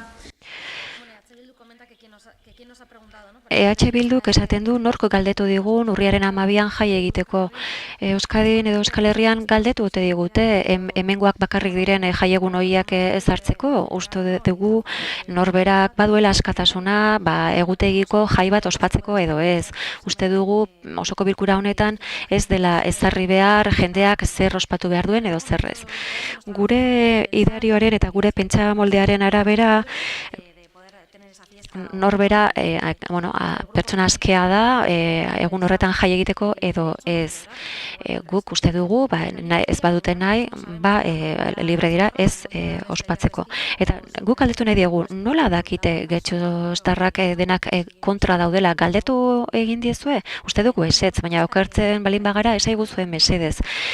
Eta guk mozioan esaten diguzue egun hori inposatua dela eta ez dugu uste mozioaren testua egokiena denik horri begiratuta. Teresak esan duen bezala gainera egutegia ezartzeko modua dagoeneko Bildu jakingo duenez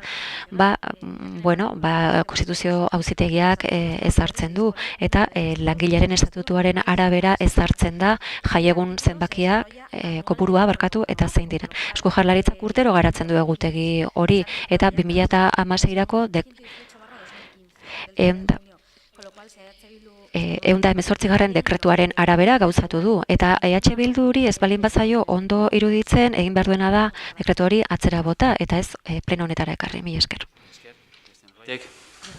Bai, Susana. Buenas tardes. EH Bilduko jaun Andreak, bai urriaren 12an, Espainiako jai egun nazionala ospatzen da. Legeak arautzen duelako 1987an, urriaren 7an, ezarritako, 18. Erauan. Eta Espainiaren jaiegun nazionala ezartzen da hor urriaren 12a. Espainiaren egun nazionala, punto. Besterik gabe, ez estaturik gabeko herri eta nazioen inposaketarik gabe. Espainiaren 5 mendetako inposizioa aipatzen dituzue. Ez duzue esan nahiko behar bada duela 500 urtetik gora gauzatzen hasi zen errealitate baten ondorio dela? Lotsa gutxi behar da indarrezko inposaketa bati buruz hitz egiteko.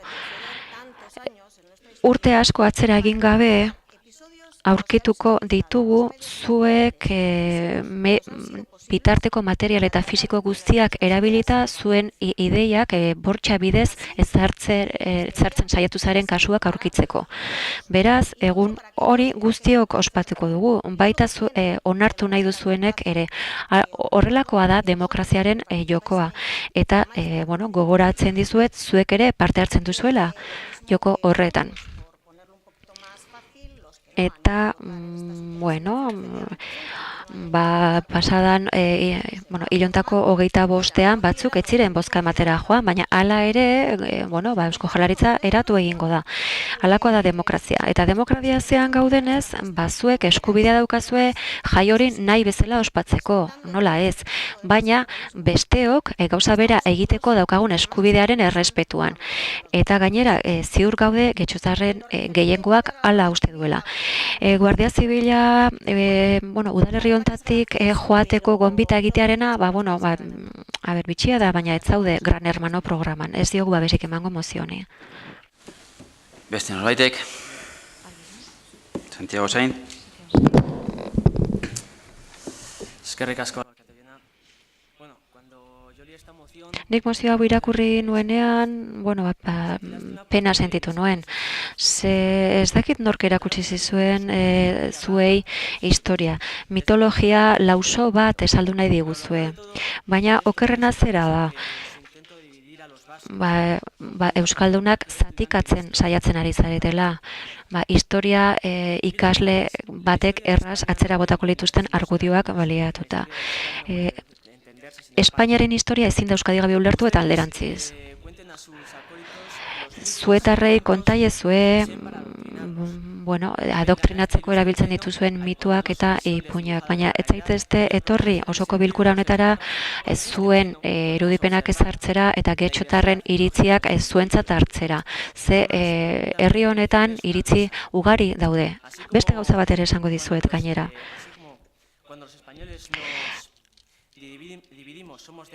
Espainiarrak, zatikatzen garenean, ahuldu egiten gara, eta elkarren aurka jartzen garenean, okerragoak gara. Baina, elkartzen garenean, ezerk ezin gaitu gelditu.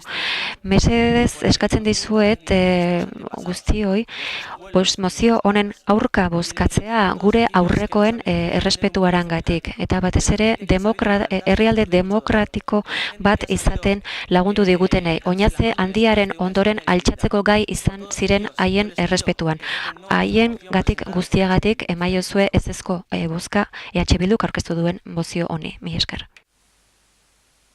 Beste norbaitek? Chef Holanda. A mí me da un poco miedo eso de los españoles. Niri beldur pixka bat ematen dik, Espainiarrak denak elkartuta ezerk ez gaituela geldituko kontu horrek. Baina niri pertsonalki, bai, bueno, erdi brometan. Eso, bueno, jai errotzaren kontu hori, bai, egia da, 500 urte igaro dira.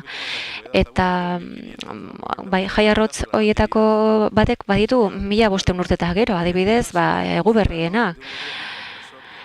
Gaur egun ere, jaun ura, gobernu hiltzaile eta opresore baten parte izango zen. Duela 2016 urte, judutarra zen, tipo bat jaio zen, ikustazue batzuek ze interpretazio egingo luketen kontu horrena.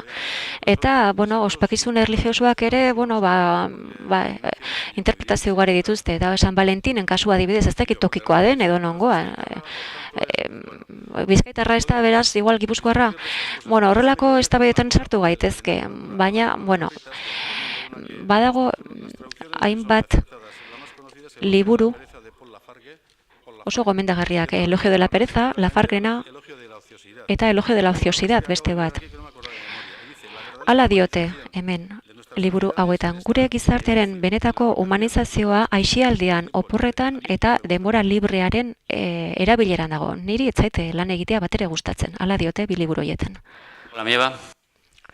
Bai, eskerrik asko, alkate jauna. Bueno, como veo que ya estamos sin haber Bueno, hemen ari gara sare sozialetan, oraindik bozkatu gabe, baina sare sozialetan honi buruz hitz egiten, nik zer esan nahi dute, ez gira urriaren 12 defendatzen. Esaten ari garena da, gai hori ezartzeko modu bat badagola, eta hau ez dela foro egokia horretaz hitz egiteko, izan gaitezen pixka bat zorrotzagoa gauzak esateko orduan, eta batez ere sare sozialetan. Guken zera diogu, hau ezartzeko bidea ez dagokiola pleno honi. Eta, espainolak garen edo ez, horrelako kontuak lekuz kanpo daude, guk ez dugu horrelakorik esan.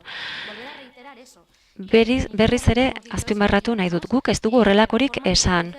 Eta EH Bilduk oso ondo daki nola ezartzen den jaiegun hori, eta badaki oso ondo nora jo behar duen. Mi esker. Oier Iturralde.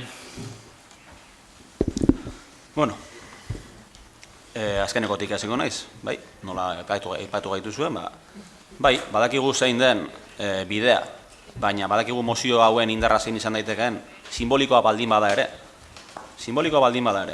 Eta simbolikoki ere zuek, guk talde koalizioak, simbolikoki ere aipazezakeen Euskaldunen aldeko ezer.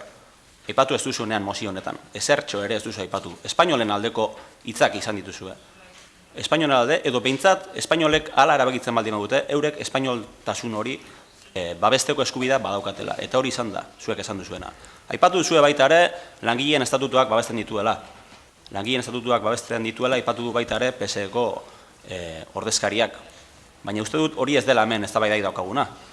Jaiegunak ez dira bakarrik estatutu horietan agertzen. Jaiegunak erabakitzen dira lehenagoko arrazoi batzuengatik. Eta kasu honetan, urriaren 12ko jaiegun hau, denok dakizu hemen Euskal Herrian arrotza zaigula. Eta arrotza zaigu orain dela 500 urtetik ona. Eta historia klaseak entzun ditugun bezala, historia klase bat enoa ematerani orain. Baina guztiok dakigu orain dela 500 urte hemen zer gertatu zen. Indar bidezko eta armen bidezko inposaketa bat sortu zen, eta gu herri aske edo orain baino askeago ginen, herri bat ginen herri hartan, inposaketa bat etorri zitzaigun Gaztelatik. Eta hori guztiok dakigu. Eta orduz geroztik ari gara inposaketa hori pairatzen. Eta orduz geroztik ari gara jaiegun arrotz hori nolabait ospatzen komatxo tartean. Guk taldeak berriro ere, esaten du, ia zelan ote dakigun getxostarrok jaiegun hori ospatu nahi dugun ala ez. Ez zaigulako galdetu, noski. Galdetu dio zaiogun, baina ez zaigu galdetzen. Eta hori da zuzen ere beste inposaketa bat. Baina nire galdera da eta gure galdera da. Galdetzen zaigu beste zer Euskaldun izateko jaiegun bat egon beharko litzateken ala ez, ala hori besterik gabe ezin da galdetu. Hau da, espainolak gara eta hori espatzen dugu, eta nahikoa da horrekin. Ez da gure kompetentzia berriro ere, baina simbolikoki badauka indarrak Getxoko udalbatza batek jaiegun arrotz izendatzea urriaren 12.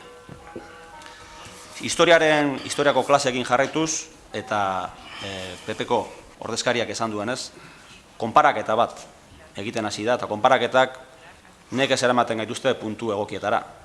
Baina ezin dugu pasa aukera hau gogoratu gabe bere alderdikideak orain dela egun batzuk zer esan zuen. Eta uste dut orain badela momentua horretaz hitz egiteko. Eta ari naiz, Jorge Fernández Díaz, barne ministerorak esan zituen hitzen inguruan. Arka esan zuen, orain irabazi nahi dugula, orain 40 urte galduen guda hori. Hori ere, nolabait, violentzia sustatzea badela deritzogu Euskal Herria Bildun, eta uste dut, gerra hura galdu genuen, edo gure arbasoek galdu zuten gerra hura, gure arbasoentzako lotxagarriare badela, halako hitzak entzun behar izatea. Eskerrik asko. Zuri. Paola Mieba, azkenengo txanda. Bai, eskerrik asko alkate jauna. A ver, a favor de vascos y vascas, podemos decir que estamos completamente... Euskaldunen alde, guztiz ados gaude kontsulta bat egitean, eta orain legebiltzarrean gaudela hitz egin ahal dugu ea modu egokia den jaiegunak horrela esartzea, kontsultak egitea proposa dezakegu, baina ez esan urriaren 12aren alde gaudela eta ez dugula ezer esaten euskaldunon alde. Guk udal proposamen asko egin ditugu, baina hau ez da egokia hemen. Hau Eusko Legebiltzarrean aurkeztu behar da. Han hitz egin nahi baduzue, zerbait simbolikoa egin nahi baduzue, oso ondo, baina ez hartu gurekin. Izan ere, ez gaude ados hau hemen proposatzearekin. Ziurazki, funtzean ados egongo gara. Zuen mozioa da eta errespeta dezakegu, baina gure iritzia ere errespeta behar duzue. Agian ez gaude eroso esaten duzuenarekin, bakoitzak badakigu zein den bestearen jarrera.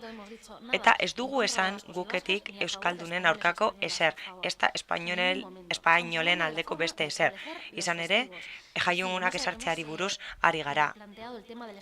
Egia da, langileen estatutuari buruz hitz egin dugula, baina beste batean ere langileen estatutua nola sortzen den hitz egin dezakegu. Esaten duzuen lehenengo gauza da, Getxoko udalak esan duela inposatuta dagoela egun hori. Gudaz hitz egin nahi baduzue eta Guardia Zibilaz hitz egin nahi baduzue ez nahi sartuko. Uste dut hortik haratago joaten ari zaretela eta eztabaida alfer bat sortzen ari zaretela. Nik uste dut eskasa dela eta gauza asko uzten dituela bidetik. Zerbait proposatu nahi baduzue, gu zuen ondoan egongo gara, baina hau guretzat ez da egokia hemen. Oier Iturralde. Ara, iruditzen zait, eztabaida antzua dela horrela ibiltzea, eta uste dut oso argi geratu dela guk taldearen posizioa honen inguruan. Urriaren 12 jaiegun arrotza dela ez duzu onartzen. Nahi ala ez duzu onartzen. Eta hori da zuen posizionamendua. Jaiegun arrotza dela ez duzu onartzen. Espainiar estatuak inposaturiko jaieguna dela ez duzu onartzen. Ez duzu onartzen. Utzi langileen estatutuak alde batera. Utzi historia kontuak alde batera nahi baduzu ere. Baina badakizue ondo, nork ezarri duen jaiegun hau. Oso ondo dakizue, baina ez dugu nahi sartu zuekin eztabaidan. Gure helburua beste bada eta Getxoko gobernuari, Getxoko udal gobernuari eta hemengo talde politiko guztiei luzatua den proposamen bada. Ez baldin bada onartzen, bakoitza jakingo du zergatik izan den. Eta onartzen baldin bada, zorionak guztioi.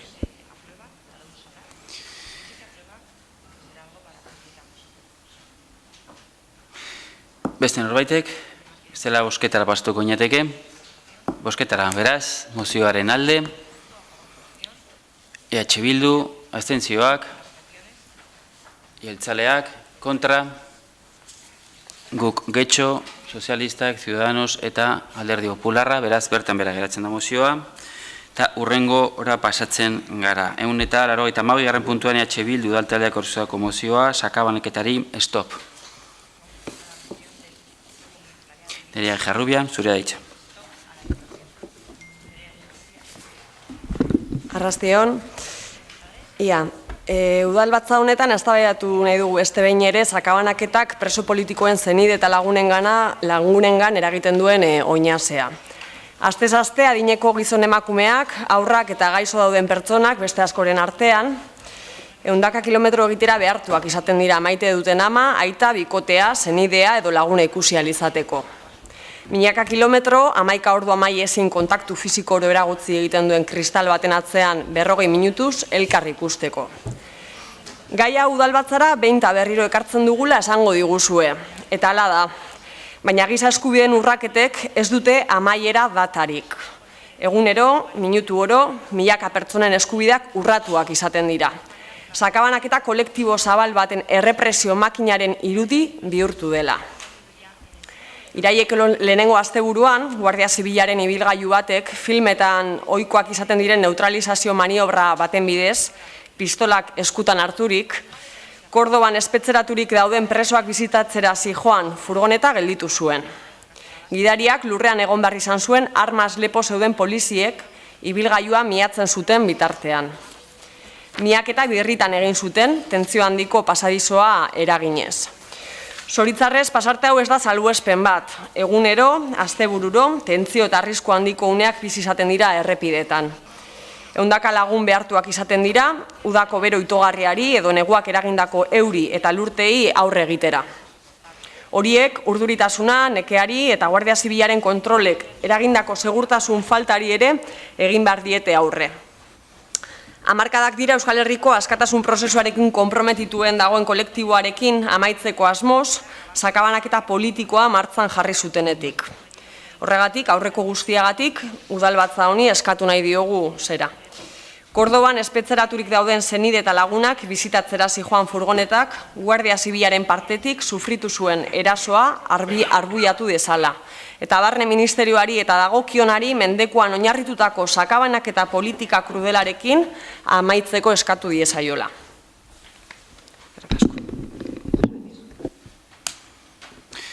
Esker, beste norbaitek. Koldo Iturbe. Bai, bueno, gure jarrera beti bezala hainbat momentutan adierazu dugun moduan, eta batzutan zuekin adostu baita ere, berdina da. Gure gizartean, giza eskubide guztiak defendatzeko konpromisoa sustatu egin nahi dugu, eta bultzatu egin nahi dugu. Beti ere, Espainiar gobernuari espetxe politika, bizikidatza politikaren zati bihurtzeko gonbidapena luzatu egiten diogu, eta ondorioz espetxe politika hori aldaraztea eskatzea. Espetxe erakundei presoak beren bizitokietatik hurbil dauden espetxetara hurbiltzea beti eskatu dugu baita ere. Azkenik presoei eta babesa ematen dieten erakunde birgizarteratzeko lege barruan aurreikusten diren urratsak ematen hastea eskatu egin dugu. Beraz, hori da gure jarrera, da hori da mantendu egiten dugun posizioa. Eskerrik asko. Beste norbaitek. Susana Dekos. Zurea da hitza. Bueno, pues la verdad que como vosotros mismos admitís, Egia esan onartu duzuen bezala, berriz ere hemen dago. Nahiko errepikakorra da mozio hau. Zuek beti hitz egiten duzuen gauza beraz, eta gainerako herritarrak denbora daukasuenerako. Asko errepikatzen zarete.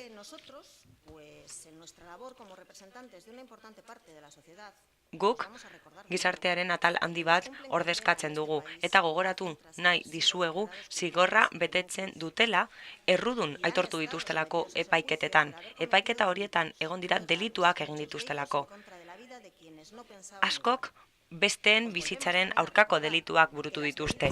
Gogorarazi nahi dizuegu neurri horiek ezarri direla pertsona horiek gizartean barneratzeko eta sakabanak eta politika ezarri zen etak egiten zuen indarra arintzeko. Askotan lortu da terrorista asko bandatik aldentzea. Eta baimen asko izan dituzte. Hamarkada batzuk pasa dira eta jardunten hasi zenetik. Ez gara disidentzia politikaz ari. Delitua ez baizik.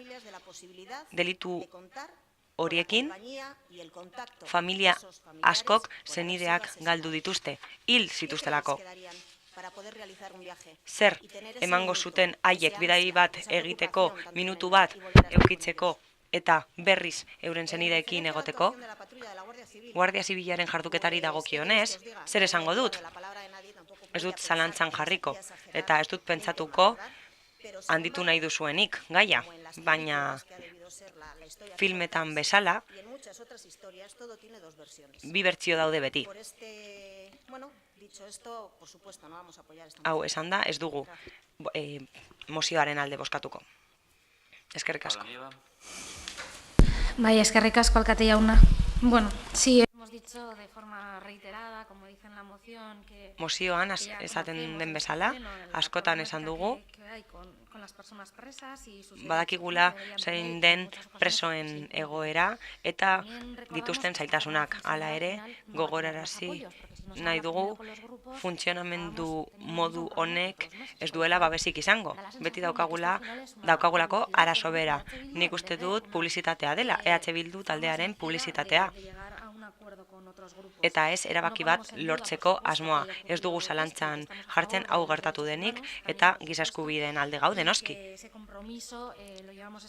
Konpromiso hori daukagu betidanik eta ukitutako talde bat guregana etorri denean ez dugu inoiz ezetz esan. Izan ere, oso pozik gaude pertsona horiekin hitz egin ahal izateaz eta dituzten arazoak zuzenean ezagutzeaz eta parte hartu dugu beti. Baina uste dut hau ez dela modu egokia. Uste dut ez dela egokia hau beti eztabaidatzea osoko bilkuran denok ezagutzen dugu zein den talde bakoitzaren iritzia eta errepika dezakegu hilabetero. Baina ezin badugu erabaki bat lortu hemen badakizu ez egin behar den. Eskerrik asko.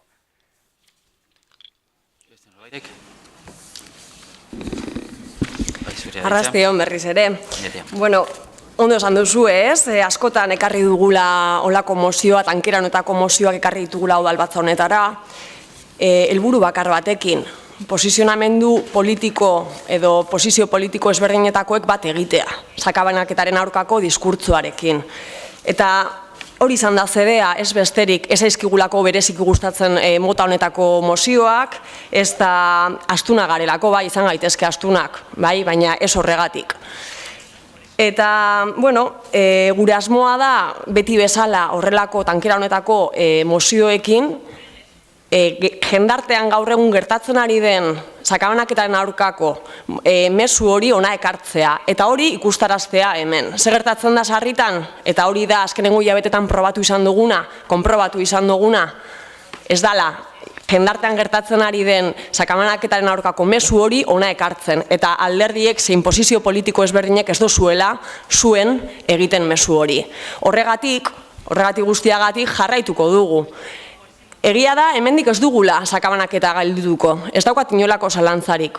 Sakabanaketa askoz ere, azkenan estatuak berak aurrera eramaten duen politikaren parte bat da.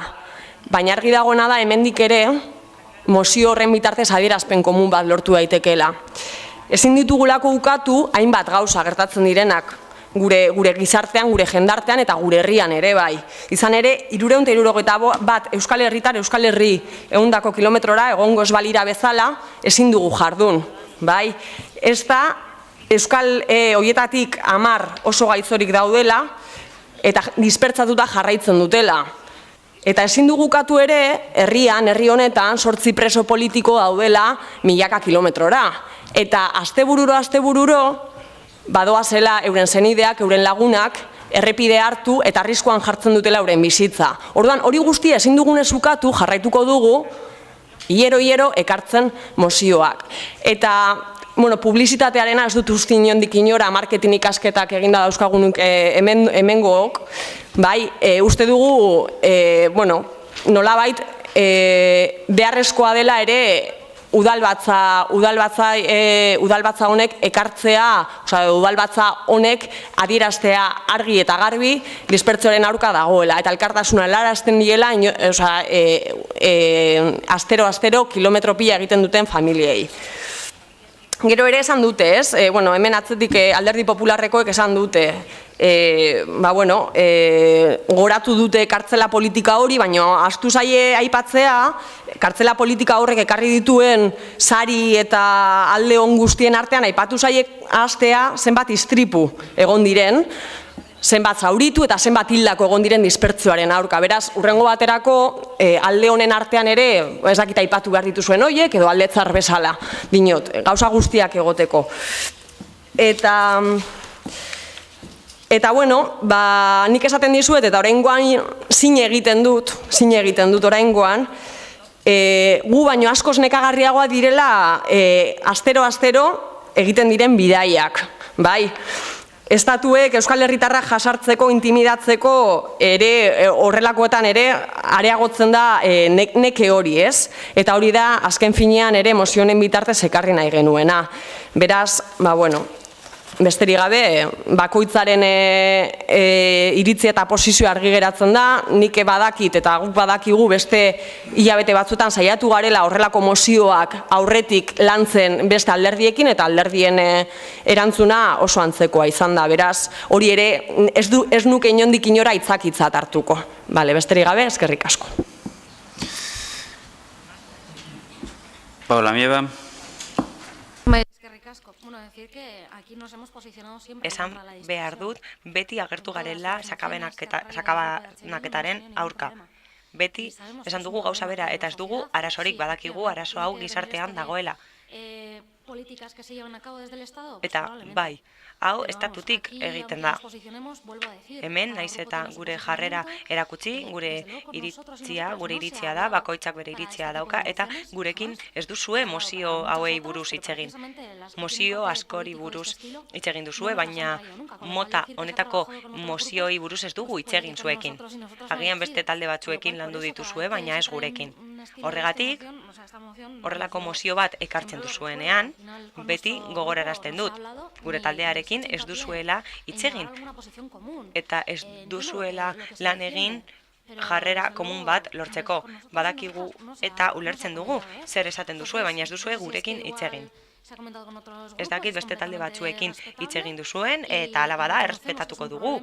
Aitortzen dugu, gizartean dagoen arazo bat dagoela, eta berriz esango dut sakabanaketaren aurka dagoela. Espero dugu ulertzea. Santiago utziko diogo, orain arte ez baitu itxaskatu. Bueno, nosotros como hemos venido ya manifestando... Askotan esan dugun bezala, honen aurka bozkatuko dugu. Badakizue zer pentsatzen dugun gai honen inguruan. Ez gara guda ideologikoan sartuko. Ez gara guda honetan sartuko, eskerrik asko, baina ez gara eztabaida horretan sartuko. Bai, Susana Dekos ere eskatu du hitza. A ver, en la cárcel de Córdoba, Kordobako gartzelan, si no estoy mal informada, informazioa okerez badago, etako 12 barkatu preso daude. Jon Igor Solana, Cariñano doktorearen hilketan parte hartu zuen, Sabio Sandinagak, Ortega Lararen sekuestroan parte hartu zuen, beste batek Miguel Ángel Blancoren baiketan, eta ez ditut guztiak aipatuko. Baina esan nahi dudana da, pertsona horiek erabaki zutela etan parte hartzea, talde terrorista batean. Eta imaginatzen dut, kontuan hartuko zutela, zeintzuk izango ziren haien ekintzen ondorioak. Ondorio horiek ez ziren izango haientzat bakarri baizik eta haien zenide eta lagunentzat ere. Beraz, uste dut, orain, ondorio horiek ordaintzen ari direla.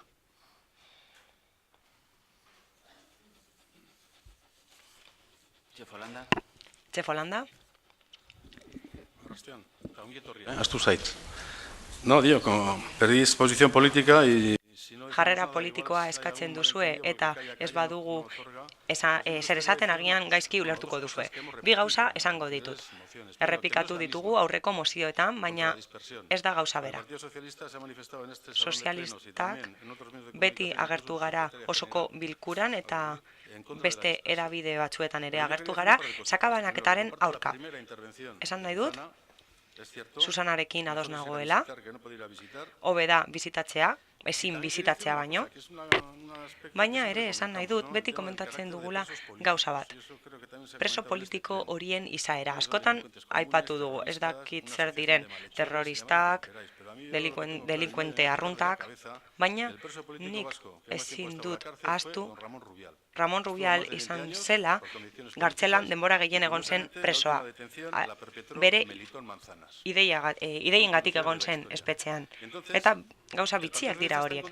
Beraz, sozialistak bai sakabanaketaren aurka gaude. Sakabanaketarekin aldendu dira pertsonak. Gogorarazi nahi dut, sakabanaketa espetxe politika bezala estatuak asmatu zuela, popularrek gobernatzen zutenean, eta beste alderdi batek. Bere garaian agian zentzua zeukan sakabanaketak ez aldentzea, Susanak esan duenagatik.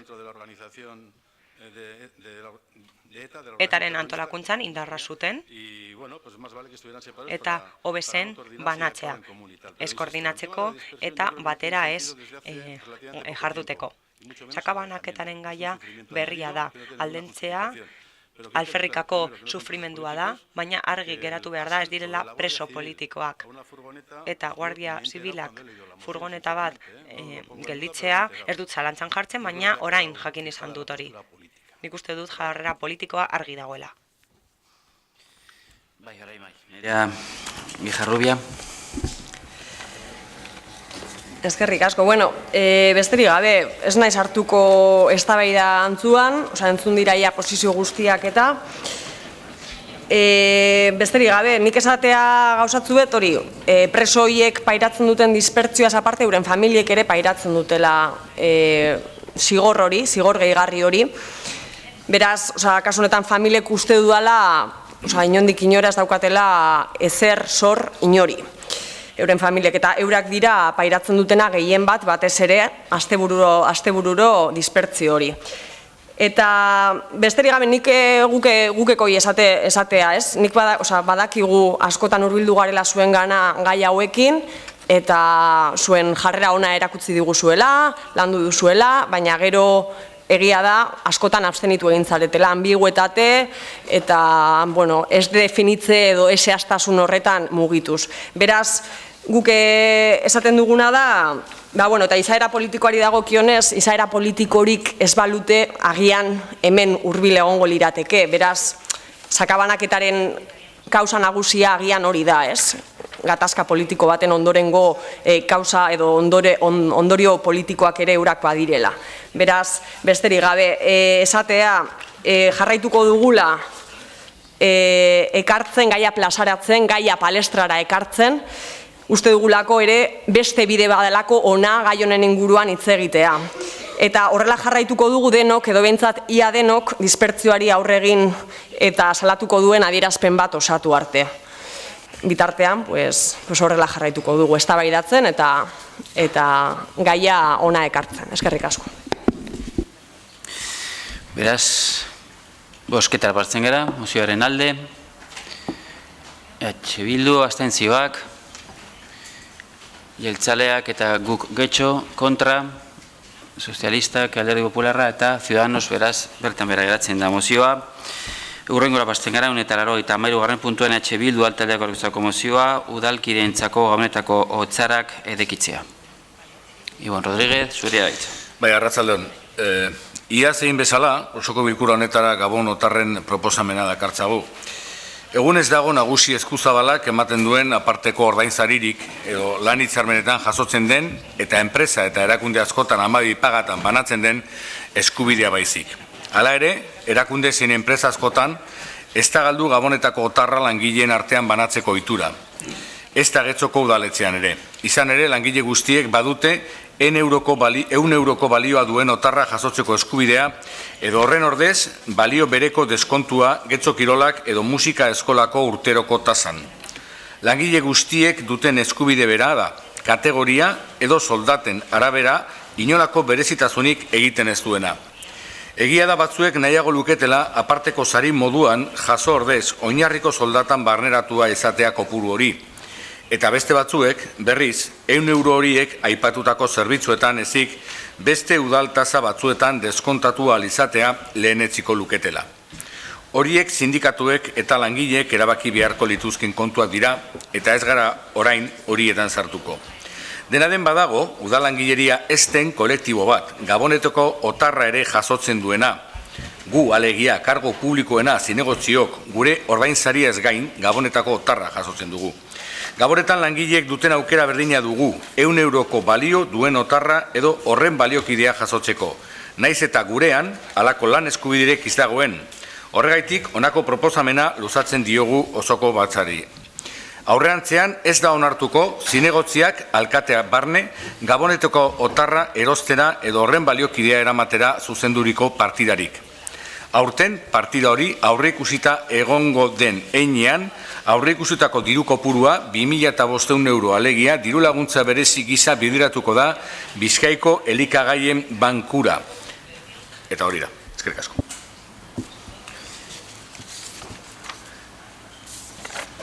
Beste norbaitek.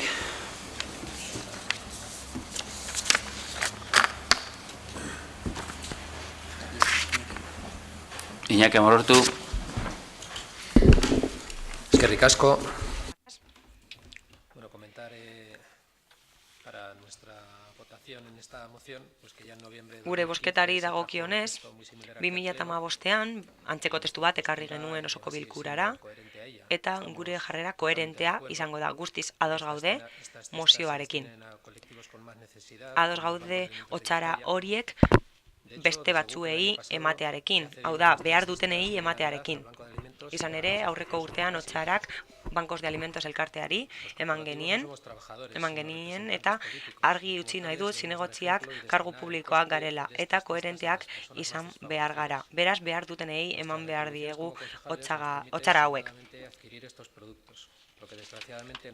Kobratzen duguna, zinegotzi gisa, albidetzen digu produktu horiek erostea, eta beste batzuek ez dute horiek erosteko gaitasunik.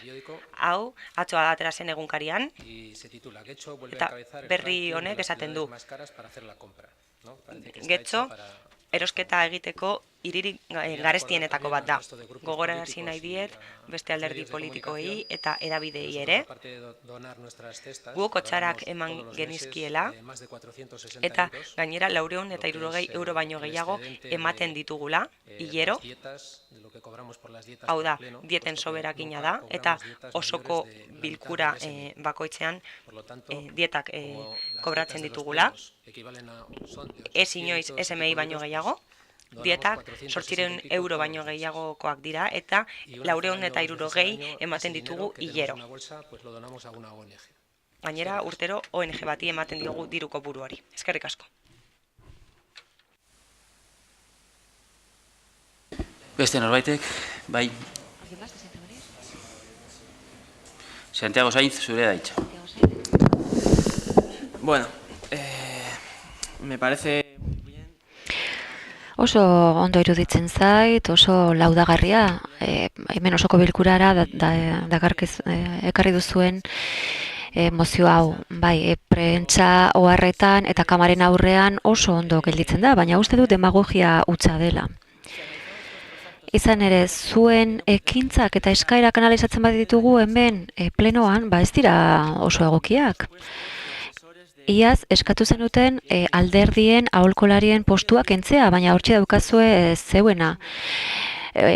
Aurten eskatu duzue ordezkari guztien soldatak 125ean jaistea eta zeuena ez duzue jetxi.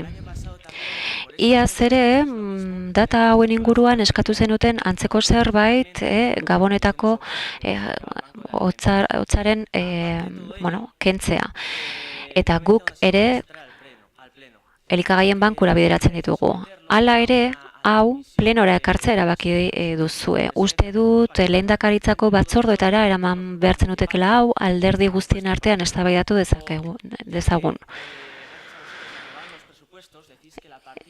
aurrekontuak zuen laguntzaz onartu ziren, eta zuek orain esaten duzue partidak onartuta daudenez ezin dela atzera egin. Baina aurrekontuak negoziatzen ari zinetela esan zen ezaketen baita ere partida hori kentzeko. Orduan, ez dakit zer esaten duzuen pleno honetan, egiten duzuena eta esaten duzuena kontraesanean daude. Nik neuk pentsatzen dut horrelako gauzen kontra baldin bazaudete, eta zuek udaltalde moduan jasotzen dituzuen hotzara hoien kontra baldin bazaudete, egintzazue idazki bat esanez uko egiten diezuela hotzara hauei eta gainentzako privilegio hoiei. Eta guk iaz bezala abstentziora joko dugu eta aurten ere gure hotzara donatu egingo dugu. No me alargo más. Ez naiz gehiago luzatuko, mila esker. Zuri arte. Arratsaldeon, mila esker alkateana, baltzatu guztioi. Bueno, argitu egin barko litzateke, bai otarrekin edo bai horren ordez eman ditezkeen euro horiek hartu ditzakezu eta hemengo osoko bilkura honetan zinegotzi askok bai zesta hori hartzen dutela eta oparitzen dutela edo beste bat pertsona batzuei ematen dutela aspaldianik. Ez da, hemen batzuek esan dute zenbat egiten dute, baina aspaldianik zinegotzi batzuk horrela egiten dutela.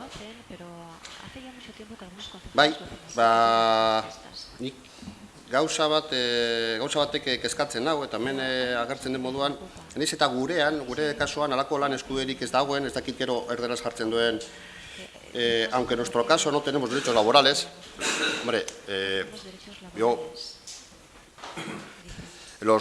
yo creo que sí tenemos derechos laborales. Nik uste dut baditugula lan eskubideak.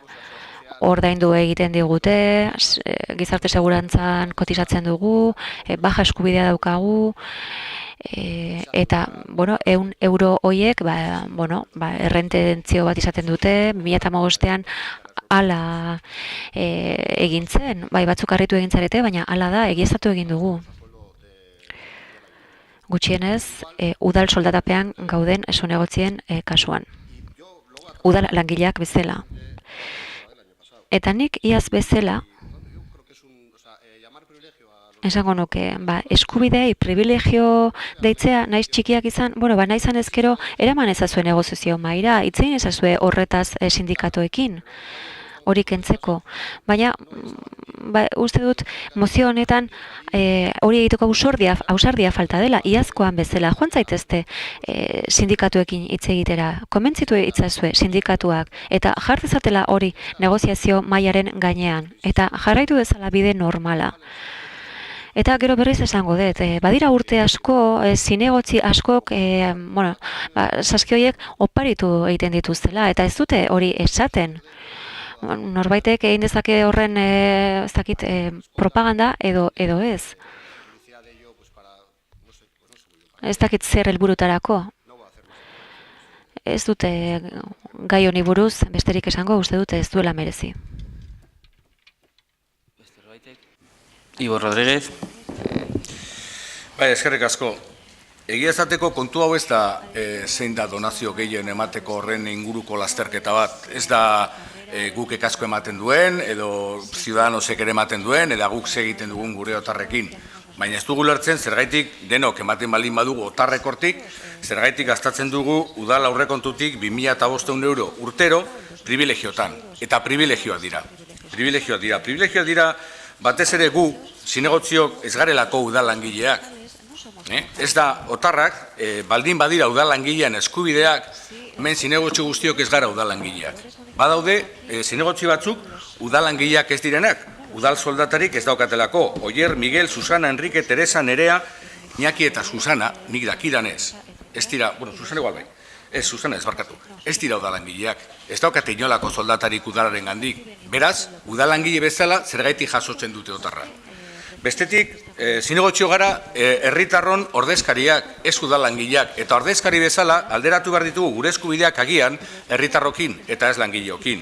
Eta ziur nago, getxon badagoela, langabezian dagoen jendena ikotxu, edo lana topatzen ez duen gaztea, edo gabonetan agian lortuko luken, edo lortuko duen bazkari arrun bat egitea, ez otar baten bitartez. Kontua da, otarra horiek privilegio hutsak direla, eta privilegio horri heltzen diozue, eta denok ados bazaudete, eta otarra hortik banatzen baldin baduzue, ez dakit zergaitik ez duzuen nahi, hau ezabatzea. Eta Santiagori esango diot, ez dakit, azken aldi honen ikusi duen bere burua Ciudadanoseko ordezkari bakarra Euskal Herrian eta horrekin ari dalako, baina azken argudioa nahiko parekoa izan da Andradek lehen hemen Twitterra aipatu dana, botatzen duena, Andraderekin bota duen argudioarekin, hau da, zergaitik ez dugu hori jarri aurrekontuen negoziaketan. Hombre, serio izan gaitezen. Otarrak kendu behar dira, 2005ko partida horrengatik jartzen baldin badugu 100 milioi euroko horrekontu bat edo herri osoko horrekontu bat zalantzan, bakoitzak neurtuko du bere seriotasuna ze maila daukan. Gure ustez, Getxostarron seriotasuna edo herri honen seriotasuna zuek aipatzen duzuen demagogia hutsa hori baino askoz ere gehiago da. Eta horregatik, ez dugu uste hori horrela egin behar denik. Eta orduan, aipatzen duzue hori, nik gogora ekarri nahi ditut, hemen gauza batzuk, 100 eurozari gara, aipatu zu nomina, banekin hori aipatuko zenuela, hau da, amendakan ni nire abenduko nomina, ni be abenduan oparitu nuen nire otarra, momentu horretan harrera elkarteari eman genion guk, baina gure nominan bai sartzen direla 100 euro otarranena, agertzen da, baina jarraian kentzen dizkiate. Eta okerrez banago, gu guztion soldatak ez dira eskubide laboral batzuen emaitza, baizik eta askotan gustatzen zaizuen bezala, osoko bilkura honen erabakiaren emaitza. Osoko bilkura honetan erabakitzen dira zeintzu dira zinegotzi liberatuak eta zeintzu dira zinegotzi liberatuain soldata. Eta osoko bilkura erabaki horretan ez da aipatzen inondik inora otarren kontu hau. Hala ere, otarren beharrean gauden, ala ez gauden, argi usteko, gogorakarri nahi dut data batzuk, edo zenbaki batzuk. Alkateak 78.000 euro irabazten ditu urtean. Hemengo zinegotziak jornada osoan daudenak, bai edozein taldetako bozeramaleak, edo gobernu taldean dauzenak, 76.000 urten gutxienez, horri batzutan gehitu beharko dizkiogu antzintasuna eta olako gauzak, zinegotzi arruntak 52.000 euro urtean, ni bezalako zinegotzi bat jornada erdian dagona, egunean 4 ordu egiten dut lan teoriaz, 26.000 euro irabazten ditut urtean, eta soldata ez dauzkaten zinegotziak irabazten dute 800 euro hemen orain egoteagatik, eta 100 euro juten diren bilera bakoitzagatik. Nik uste soldata horiekin 100 euroko otarra hori kentzea, elegoke bat ere txarto. Gainera, pizkat errespetu demostrazio bat izango lizateke herritarrentzat batez be, txarto pasatzen ari diren herritarrentzat. Gu, amengo zinegotziok, herri honetako zinegotziok, 1.000 euro, 2.500 euro gaztatzea herriko horrekontutik. Hori aurten, lege aldi osoan, 10.000 euro, benetan da herritarrentzat guretzako irain bat, eta hori kendu egin behar da. Batzuek esango duzue, ematen duzuela han hemenka, aurrekontuetan nahi duzuena. Beste batzuek otarra etxera eramango duzue, auskalo beste zenbait privilegioekin. Baina otarra, zinegotzion kasua, privilegio da, onartezinezko privilegioa. Eskerrik asko. Bozketara pasatzen gara, mozioaren alde.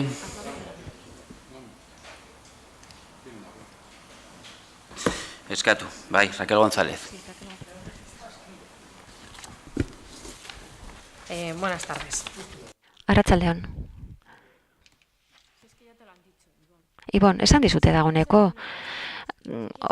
Otarreak kendu nahi badizu, soldatak kendu nahi badituzu denak, privilegioak irutzen mazaizkizu, udaltaldearekin negoziatzera zoazenean, konsultat eskatzeaz gain, bentarekin zer egiten den ikusten den, eskazazu hori denak kentzea, oso erraza da, baina, klaro, horrela eginda, moziori gabe gelditzen zara argazkirik gabe, eta horrela etzenuke aukerarik izango, esateko ze solidarioak zareten, eta zeinek ematen duen gehiago. Garrantzitsuena, aurrekontuak dira, zeuk esan dezu, ze seriotasunarekin hartzen dugun bakoitzak aurrekontuak. Emaiozuzuk seriotasuna eta eskazazu negoziazioetan zaudenean otarren kontu hori kentzeko. Eta orduan bai eskuratuko duzu sinesgarritasuna otarren kontu hori kentzeko eskatzeko orduan. Iñaki Morortu. Eskerrik asko. Bueno, nada, Bueno, Ignacio, iaz bezala sindikatuen gana bidaltzen gaituzu. Getxon, ia 7.000 pertsona daude pobreziaren atalasetik behera bizi direnak. Eta komentario horiek, jende honentzako irain bat iruditzen zaigu. Ez nuen pentsatzen Alderdi Popularrari ezer esatea, baina, bueno, zenbaki batzuk komentatu nahi nituzke. 60.000 euro Alderdi Popularrekoak, beste zinegotziak, beste milaka euro. Kalkulariak ere aintzat hartu behar dira. Administrari batenak, 27.000. Guztira, 1.400.000 bat urtean, eta hori dietak aintzat hartu gabe. Soldatarik hartzen ez duten beste bi kontzejal hoiek eramaten dituzten dieta hoiek. Eta niri hitz bat datorkit burura. Soldaten kontua guztia lehenengo plenoan aurrera atera zen hain zuzen ere Alderdi Popularraren baiezko boto batengatik. Badakizu zer datorkidan burura ikusten dute dudanean zenbaki hauek, zuek udalera lapurtzera, espoliatzera etortzen zaretela. Eta, elite estraktiboen kontzeptua uste dut zuentzat oso aproposa dela. Eskatuko nizueke beharrik handiena dutenekiko elkartasun keinu bat izan dezazuela. Foranda. Ignacio ha dicho muy bien lo que ha dicho. Ignacio esan du ondo, baina, Iñakiren azkeneko parte hartzeak sumindu egin nau. Baina, erantzun baino lehen. Oso kezkatuta utzi nau mozioaren testuak eta, Iñakiren parte hartzeak. Politikariak ez gara langileak, ordezkari politikoak gara. Eta gero mozioan dio ez daukagula lan eskubiderik. Nik, zur eta lur gelditzen naiz baieztapen horiek irakurrita. Nik uste dut hor atzean dagona da batzuek zabaldu nahi duten ideia bat. Politikariak gizartearen parasito nolabaiteko batzuk garela. Eta denak, udala espoliatzera etortzen garen batzuk garela. Eta Iboni esango nioke, dietak eta soldatak plenoan onartzen direla, eta IRPTA ere bai, eta lanbide sustapena ere bai. Horiek guztiak osoko bilkuran onartzen dira eta horrekin lotuta doaz soldatak. Eta batez ere gehien haserrarazi nagoena. Iñakik lehen esku hartzean esan duen bezala. Getxoko supermerkatuak garestienak direla. Eta pobreziaren atalasaren azpitik bizi direla 7.000-8.000 pertsona. Eta hori otarren kontuarekin konponduko degula, niri Gurutze Gorriko Andreak ekartzen dizkit burura. Hori karitate hutsa da. Eskerrik asko. Ibon Rodríguez. Bai, lehengo eta behin, zen barut, egon naitzela begiratzen nun jartzen duen mozioan, guk ez dauzkagula lan eskubiderik, ez dut topatu. Esaten dugu, udal langileria ez dugula konsideratzen. Udalek ordaintzen digu gure soldata, udaletxeak ordaintzen digu, baina nik bilatzen ari naz, baina, dena den hemen argi dagoena, izugarri estimatzen duzuela zesta horiek. Antza denez, jamoia egongo da primerakoa edo antzako zerbait. Ez daki zer, baina uste dut Alderdi Popularreko ordezkariari gorra edo Alderdi Popularren askotan egoten dira horrela. Hasiera eta esan dugu, hau ez da zesta zein eman eta zeinek ematen du zesta hori donazioan, hau ez da karitate egiteko gauza bat, hau da normaltasunera abiatzeko pauso batzuek. Eta normaltasuneko bide horretan ez da logikorik, gu, zinegotziok, herritarron ordezkaria garenok, ez dugulako inolako azterketarik egin hemengo langileak izateko eta gehien jota, printzipioz 4 urtetarako langilea garenok, gu zinegotziok zergaiti daukogu eskubide hori kalean dagoen edozein herrita ez daukana. Eta kontua ez da 100 euro diren, 2000 euro diren edo 5000 euro diren otar bakoitzeko. Kontua da otarra bera. Euroa bakarra balitzere gauza berdina izango litzateke. Kontua ez da dirua. Hala ere, Rakeli, esan bar diot, nik ez dakit bera negoziatzen duenean ze uste duen, baina berriro esango diot. Guk negoziaketaetan sartzen garenean gauza batzuk eskatze ditugu eta gauza batzuk lortu eta beste gauza batzuk ez. Horrela egiten dira negoziaketan. Lehen pasatu dizkiate Rita Barberaren soldata, agian bertara heldu nahi duten otarra. Baina kontua da, negoziaketa horretan ez dugu zalantzan jarriko negoziaketa oso bat gure privilegioengatik.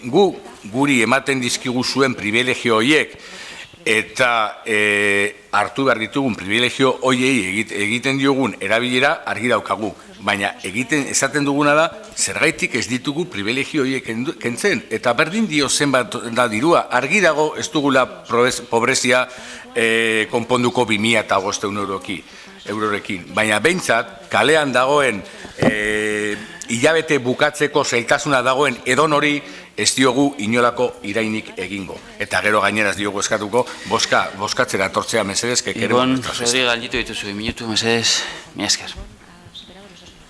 Beste norbaitek. Iñaki Morortu, eskenako txanda. Eskerrik asko. Bueno, nada, pues comentar un poco, reiterar lo que ha comentado Ibon. Ba, Ibonek esan duena errepikatzea, keinu egokia litzateke hemen eserita gauden politikari guztion aldetik. Eta Txefo Landari erantzun nahi nioke. Txefo, iraultza bat abiaratzen nahi balin baduzu, zergaitik ez duzu bihar bertan egiten guk egin dugun gauza bera, edo Paula Miebak lehenengo egunean egin zuena, hau da, soldataren erdiari uko egitea. Zuk lasai asko egin dezakezu, eta diru hori bideratuko dugu ekintza sozialetara, edo, baina soldata horren 100 behar baduzu, hainbesteko beharra balin baduzu, bazer egingo diogu. Baina jakintzazu aukera hori badaukazula, bihar bertan, gaur bertan, irtetean paper bat bete eta jarri. Nire soldataren erdiari uko egiten diot, eta idazkariari eman. Eta horrela iraultza bat abiaraziko duzu. Ez dakite nahikoa argi geratu da, baina berriz esango dut. Guk hilero osoko bilkuren dietetatik 260 euro donatzen ditugu gutariko bakoitzak poltsa batetara, eta gero gobernuz kanpoko erakunde bati ematen diogu. Mila esker. Txefo Landa. No, una idea solo. Ideia bat, besterik ez. Iraultza egitearen hori... Bueno, pausuko. Bueno, dar un pasito adelante de la revolución no es dar una cesta. Baina iraultza bat hastea ez da otarra bat ematea. La constitución de un gobierno de izquierdas en España. Adibidez litzateke Espainian ezkerko gobernu bat eratzea, ezta? Hori pausoka hasiz gero. Eta hor, aukera bat galdu duzu, eta hor nik ere egiten diot, nire karpen bat nire alderdiare, hilero 500 eurotik gora, ze hori ere gobernuz kanpoko erakunde bat da. Beste norbaitek? Alguien. Bosketara pasatzen gara, mozioaren alde. EH Bildu eta guk getxo, abstentzioak, Alderdi Popularra eta Ciudadanos kontra, jeltzaleak eta sozialistak. Beraz, bertan bera geratzen da mozioa, eta horren gora pasatzen gara, 194. puntuan Ciudadanos udal taldeak aurkeztutako mozioa maskotentzako hilerria sortaraztea.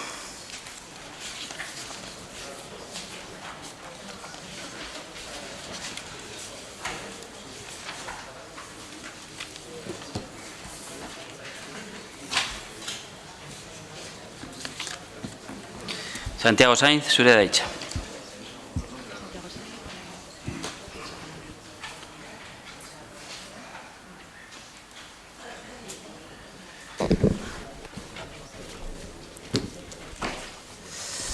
Arrastion danei. Moción para la creación de un cementerio de mascotas en el municipio de Getxo. Exposición de motivos.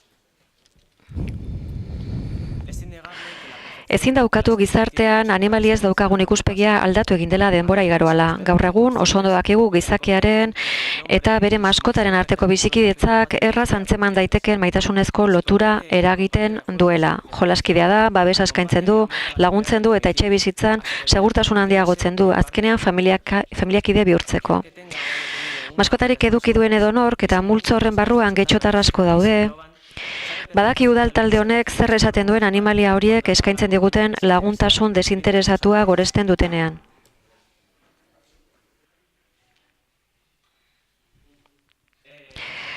Asko ematen digute eta trukean gutxi edo ezer ere ez digute eskatzen. Pertsona hobeak egiten gaituzte, umeei partekatzen eta arduratsuagoak izaten irakasten diete, eta bakarrik sentitzen diren pertsona askorentzat bizikideak dira. Hori dela eta gure ustez animaliak ohoratzeko ahalegina egin behar da, tamalez gure artean ez daudenean, eta betiko atseden hartzeko lekua eman behar diegu. Bestalde, udal talde honek ziur daki gizartean hilerriaren kontzeptua aldatu egin dela. Erlijio kutsuko hilerriaren ideia gainditzen ari direla. Hala, askorentzat hilerria hitza izaki bizidunek atseden hartzeko zentzua du, inolako kutsu erlijiosorik gabe. Ciudadanos Getxo udal taldeak testu honekin zera proposatzen du. Maskoten hilerria deiturikoa sortzea, gure auzokideek lagun izan dituzten maskoten gorpuak edo errautsak utzi ahal izateko. Ziur dakigu hilerri hauetako bat sortzeak getxotarrei onura bikoitza ekarriko diela. Izan ere, maskota bat hiltzen denean, jabeak heriotzagatik sufritu ez ezik, gorpuarekin zer egingo duen dilemari ere aurre egin behar dio. Hori dela eta, atseden hartu ahal izateko eta gainera, bere udalerrian bertan, tamalez, egoera horretan egongo denari oso baliagarria izango litzaioke. Horrez gain gure iritziz, mozio honen edukia kolektibo guztientzat pozgarria izango da. Baita getxoko animaliazale guztientzat ere. Horrez gain, maskoten hilerri batek, neurri handi batean, ingurumen araudia modu eraginkorrago batean betetzen lagunduko lukeela uste dugu. Osasun eta higiene publikorako eskakizunak betez, zehazki animaliak edukitzeari eta babesteari buruzko udal ordenantza. Halaber, etxe animaliaren galera sufritzen ari direnak kontsolatzeko helburuarekin ere egiten da. Azken finean, maskota galdu berri duten jabeei udal zerbitzua eskaini nahi diegu. Bestalde, hilerria onartzea eta irikitzea zein onuragarria izango litzateken azpimarratu nahi dugu. Izan ere, Getxo Euskadiko lehen postuan jarriko luke zerbitzu horiei dagokienez, Bizkai osoan horrelako hilerririk ez baitago. Azkenik, udal talde honek, bestalde, nabarmendu nahi du animaliak errespetatzea eta zaintzea garatuen dauden gizarteen berezko ezaugarria da. Hala, maskoten hilerria haienganako errespetuaren eta zainketaren seinale da. Hori guztia dela eta, udal talde honek erabaki proposamen hau aurkezten du. Lehenengoa, Getxoko udalerrian maskoten hilerria egitea. Bigarrena, kokapena, tamaina eta gainerako baldintzak aukeratzeko irizpide eta txosten tekniko egokiak hartuko dira kontuan. Beste norbaitek? Eduardo Andrade. Mi esker, alkate jauna. Nik txakurtxo baten jabe eta, naizenez, oso pozik nago mozio honekin. Segurazki txakurrak edo animaliaren bat daukagunak bakarrik ulertuko dugu hemen esandakoak, bestei behar bada erokeria bat irudituko zaie. Nik segurazki erabiliko nuke horrelako hilerri bat, baina eta politikari eta baliabide publikoen erabileraren arduradun naizen aldetik eta nire txakurrari barkamena eskatuz, ezin dugu babestu mozio hau. Uste dut badaudela Getxon beste lehentasun batzuk. Naiz eta neuri ikaragarri gustatuko litzaidaken eta erabilera egingo nuken. Baditugu baliabide batzuk, baina oso batzuk, baina egoera oso txarrean, eta uste dut badaudela herri hontan beste lehentasu batzuk. Beraz, abstentziora joko dugu.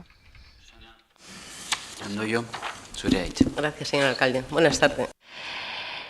Bai, arratsaldeon guztioi, eskerrik asko alkate jauna. Nik Andrade jaunak esandako antzeko zerbait elkarren prestatua. Uste dut baliabide publikoak mugatuak direla, eta, uste dut hau batez onartuko genukela denon artean pertsonentzako hilerria oneratzea. Zoritxarrez, aurtengo aurrekontuan ez dakabitzen, behar bada urrengoan. Bestalde, nik animaliazaleen elkarteekin hitzagi eten dudanean eskatzen didate bizi kalitatea hobetzea, hondartzan paseatu ahal izatea, eremu publikoak izatea, maskotak korrika egin eta ariketa egin ahal izateko. Nolabaiteko diru laguntza izango luken ospitale bat sortzeko eskaera ere iritsi zaintzaigu. Ze askotan animalia bat izateak eta behar bezala zaintzeak eskatzen dituen gastuei aurre egiteko egoera txarrean egoten dira. Hori guztia aintzat hartuta abstentziora joko dugu. Mila esker.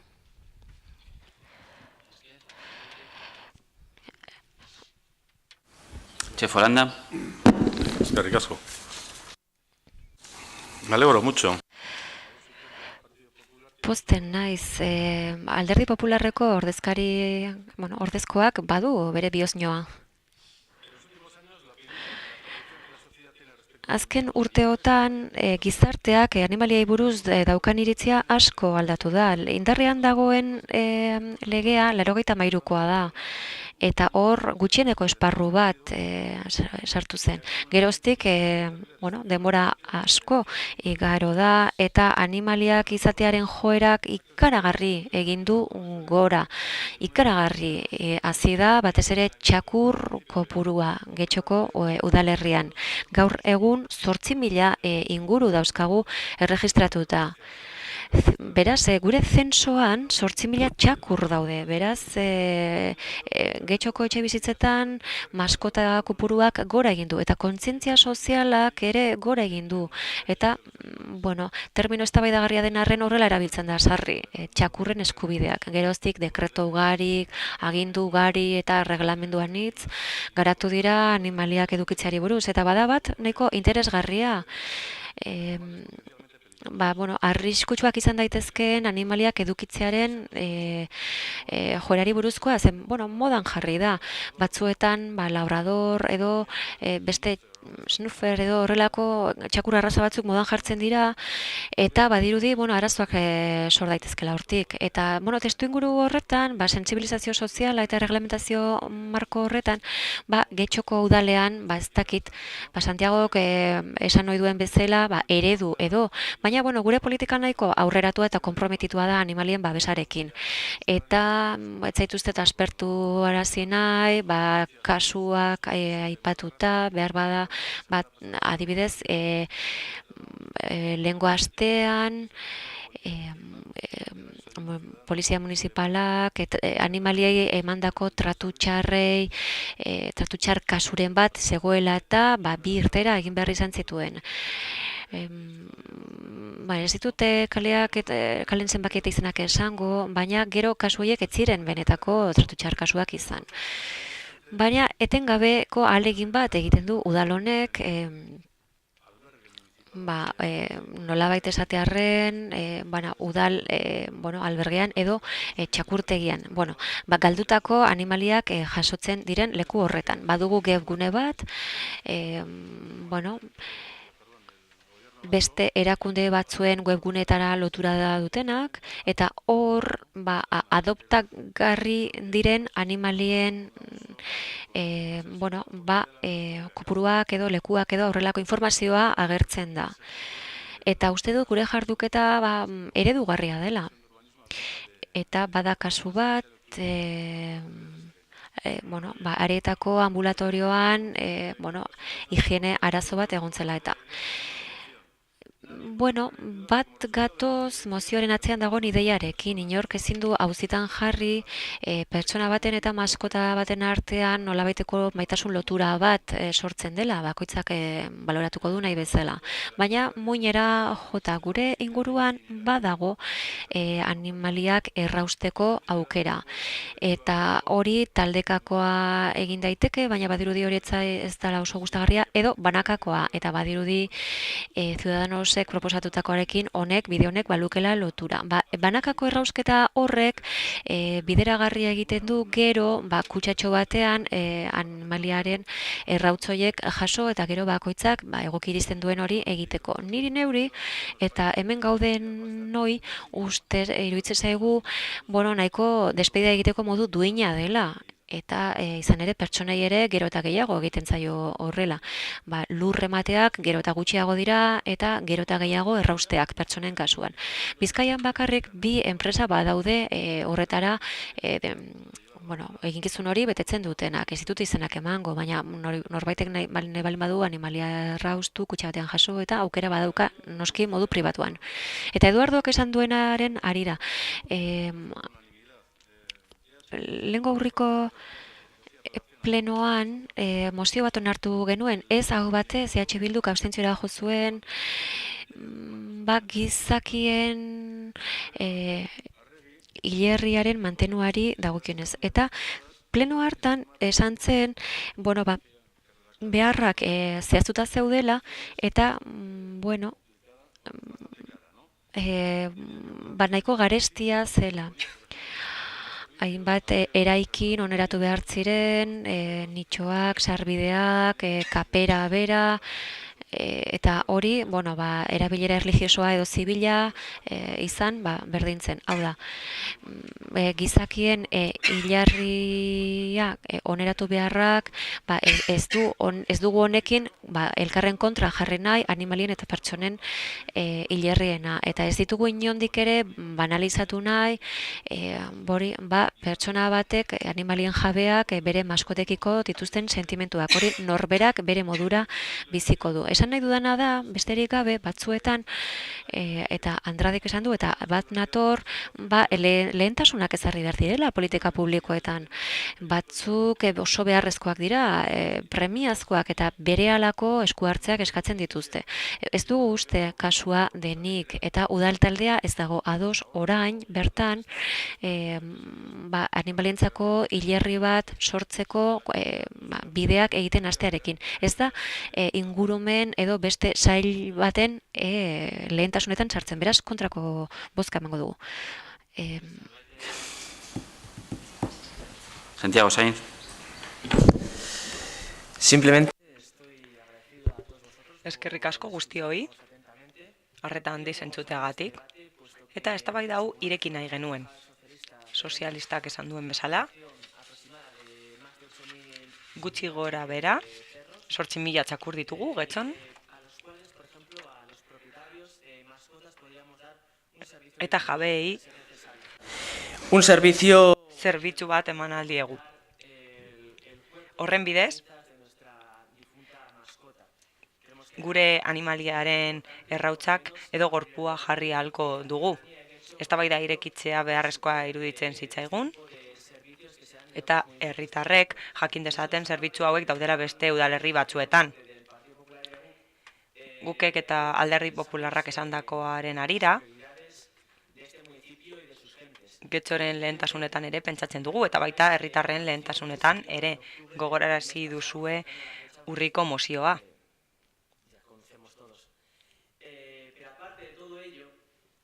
Baina horrez gain, hilabete horretan, hirigintza batzordera ekarri genuen gaia, eta adierazi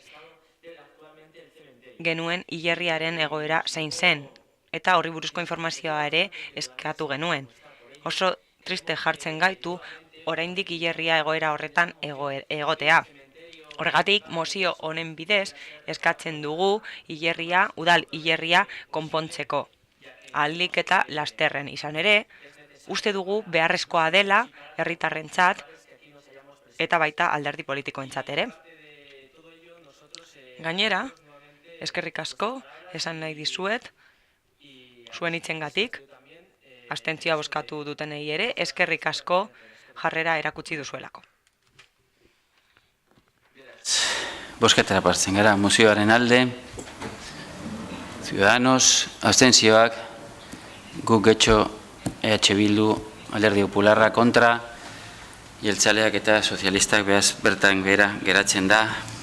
Mozioa eta amaitzen dugu mozioekin eta sartzen gara galde eskeen esparruan. Bakizue, zinegotxe badeko zuela aukera alkateari zuzenean eskeren edo galderen bat egiteko, beraz, eske galderen bat baldeko zue, hause da, momentua. Iñaki Morortu. Eskerrik asko. Señor alcalde. Alkate jauna, uztaileko osoko bilkuran, Ciudadanoseko ordezkariak eske bat egin zizun. Irailean, alderdi politiko guztiei helarazteko aurrekontuen proiektua 2017 urterako, horrela landu ahalko ditugu. Eta horri buruzko legea bete ahalko dugu. Iraia ia bukatu da eta oraindik ez dugu aurreproiektua jaso. Beraz galdetu nahi dizut foru arau hori beteko duzun. Edo legeak esartzen duen bezala proiektua jasoko dugune eranskin guztiekin eta informazio guztiarekin urriaren 15 baino lehen. Eskerrik asko.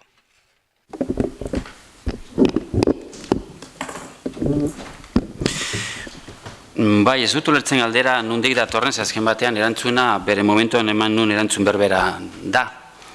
Hau da, ari gera eta bertan esan nuen uztailan ari gera aurrekontuen proiektua lantzen, izatez oso aurreratu da dekogu, eta amaituta dekogunean, noski aurreko proiektuarekin egin genuen bezala, alderdi guztien eskutan jarriko dugu, dokumentazio guztiarekin, eta zabalduko dugu negoziazio epe hori. Beraz, neri behintzat arduratzen zaidana ez da EPen gauza, bai, importantea da, ze alik eta laesterren egin behar diogu aurre erronka honi, nahi baldin badugu aurrekontu horiek indarrean egotea 2017 urtean, baina neri gehiegi arduratzen zaidana da alderdi edo udal talde politiko guztien erantzuna. Eta guk eri dagokionez, espero dut aurten aurreko proiektuen negoziazioaren erantzun berbera ez jasotzea, ze zuen erantzuan benetan oso decepzionantea izan zen, bere momentuan.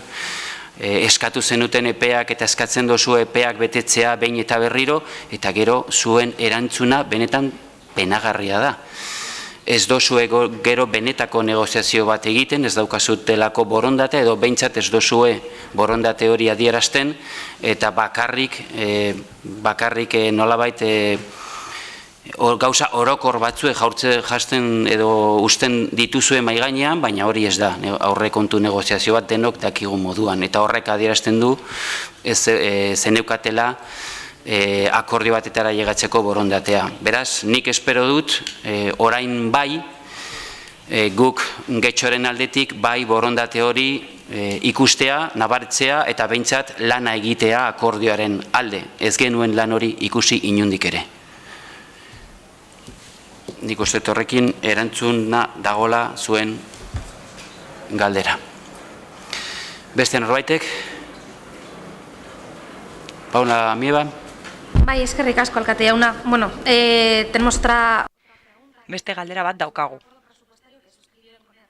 EH Bildurekin sinatutako aurrekontu erabakiari buruzkoa. Hedabideei buruz hartu zenuten erabaki bat, eta hausnarketa horren arabera EH Bildurekin ados zeundeten. Reantolakuntza hori helaraziko diozue alderdi guztiei edo gobernu taldeak oposizioko taldei ematen dien informazioa horien babesaren araberakoa izango da. Bueno, horrek adierazten du berriz ere negoziazioak duen indarra, ezta?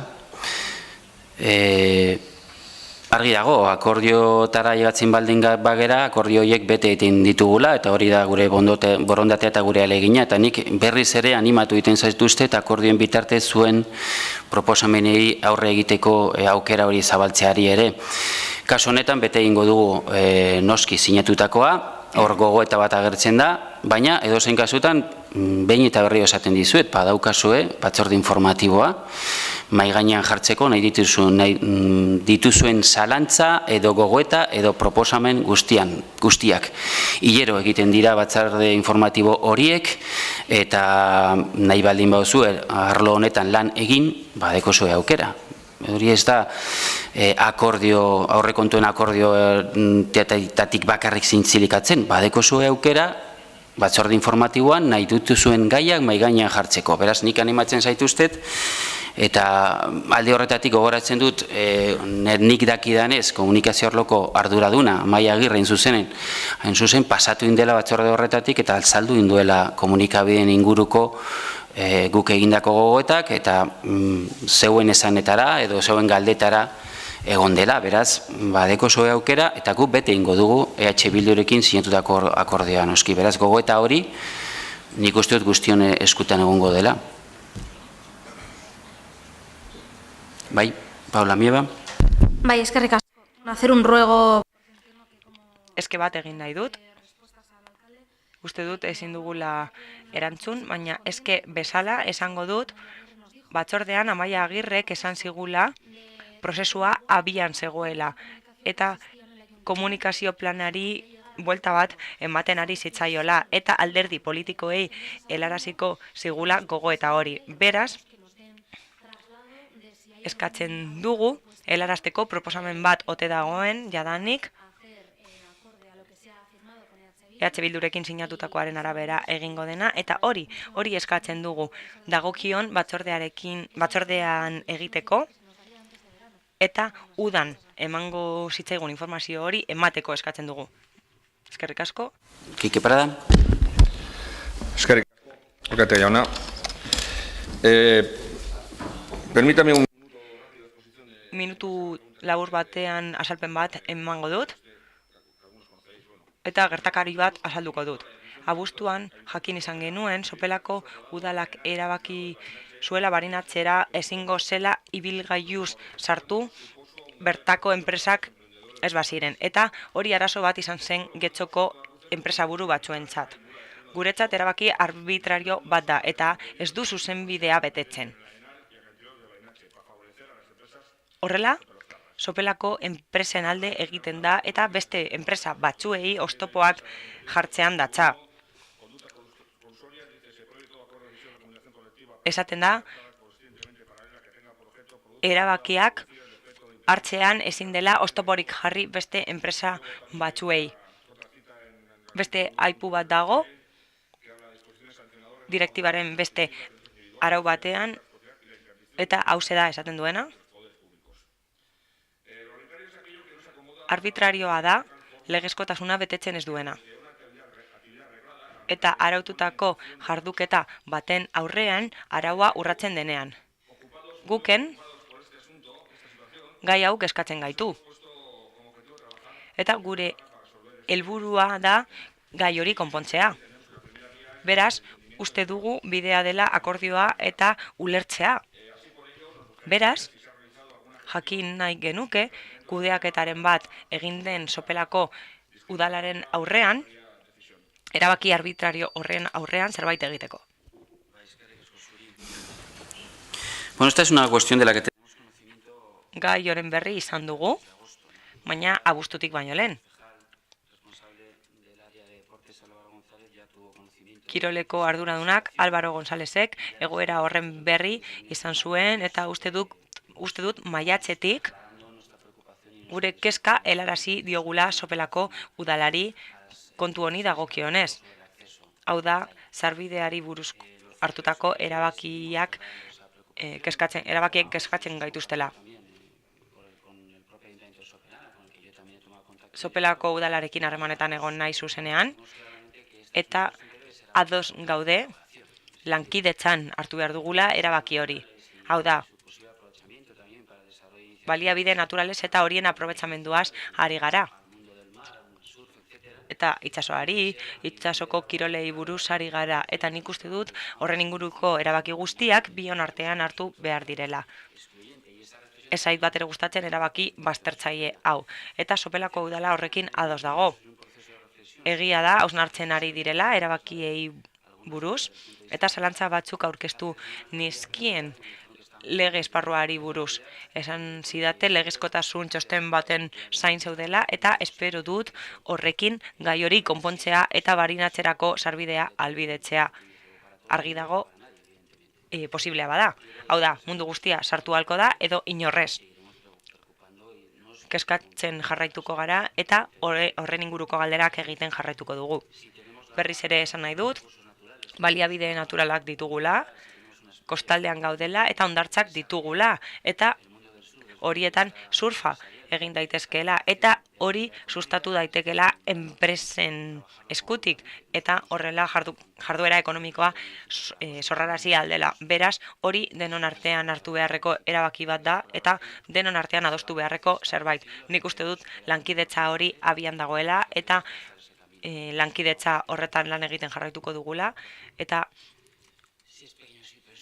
badakit laburra dela, baina eske bat da.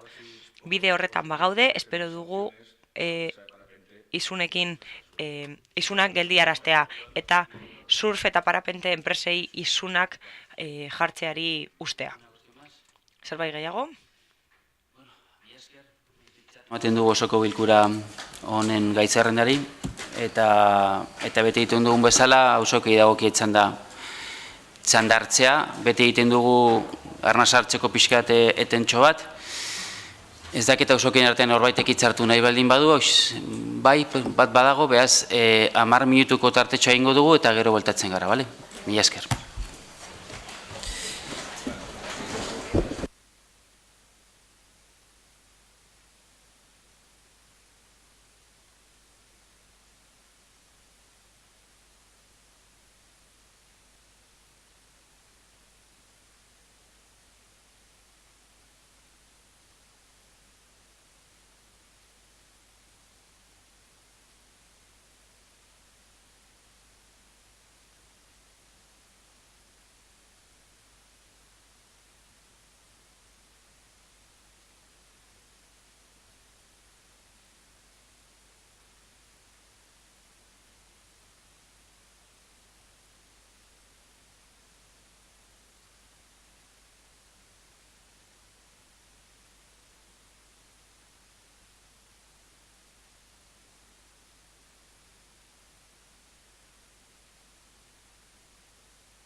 maitu da tartea eta hitza eskatu duzu, behaz, zurea da hitza, gurtzen baldin bazeran mikrofonora.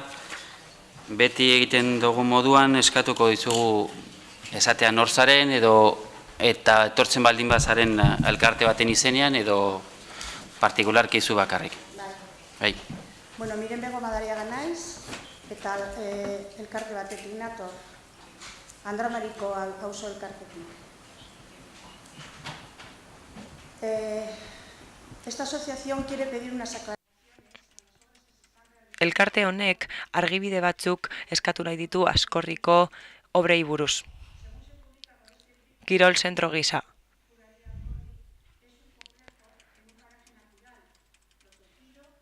Babestutako natura inguru batean dago, Barinatzetik oso hurbil. Hondartza oso garrantzitsua da Barinatze guretzat. Proiektu horren arabera, kirolari garrantzi handia ematen dio. Ez dugu zalantzan jartzen kirola egin behar denik, eta hori sustatu eta bultzatu ere egin behar da. Baina, konplexu horretan, skate pista bat egongo da, aterpetxe bat, zagardotegi bat, taberna, eta aparkatzeko gune handi bat. Gure ikuspuntua ez da berbera. Guretzat ingurumena oso garrantzitsua da. Dirudienez, udalari ez zaio hainbeste inporta. Pura Vida Askorrik lan egiten jarraituko du instalazioak hasteko eta urtero hasteko. Horrela errokodromoa, tirolinak eta bare egongo dira bertan. Zertan bihurtuko da hemen daukagun biriki gutxietako bat? Faduran kiroldegia daukagu eta kirolgune bat eta narriatzen ari da. Ziurazki kudeaketa ez delako egokiena. Logikoki ez naiz uretako kiroles ari. Eskola bat dago Sopelan. Eta zerbitzu hori eman alzaie bi udalerriei. Bi udalerriek hala nahi badute. Gainera, arrotza egiten zaigu plan orokorra onetsita ez egonda udalak baimentzea konplexu horren eraikuntza.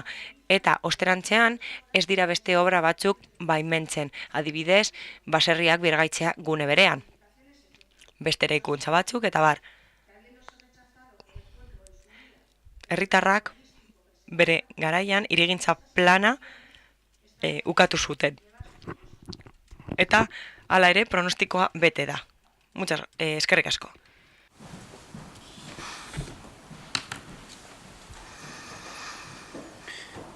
Bueno, primero que lehendabizi ez dakit ze harreman daukan hirigintza proiektuak, alkate honek indargabetu zuena, alkatetzaren dekretuaren bidez. Kirolarekin lotutako ekimen baten arabera, ez dauka harremanik egoitza garapena jarduera ekonomikoaren garapenarekin. Kirolarekin lotutako jarduera ekonomikoa, beraz ez dut harreman hori ulertzen. Bigarrenik, bi araubide guztiz desberdinak dira. Etxe bizitzek araubide bat bete behar dute, eta baserriek baita. Eta Getxo Andramarin eraikuntzek ere lizentzia batzuk bete behar dituzte, eta lizentzia horiek orokorrak dira. Gainera, esfortzuak egin ditugu, ahalik eta gehien lusatzeko legezkotasuna, eta ahalik eta malguena izan dadin.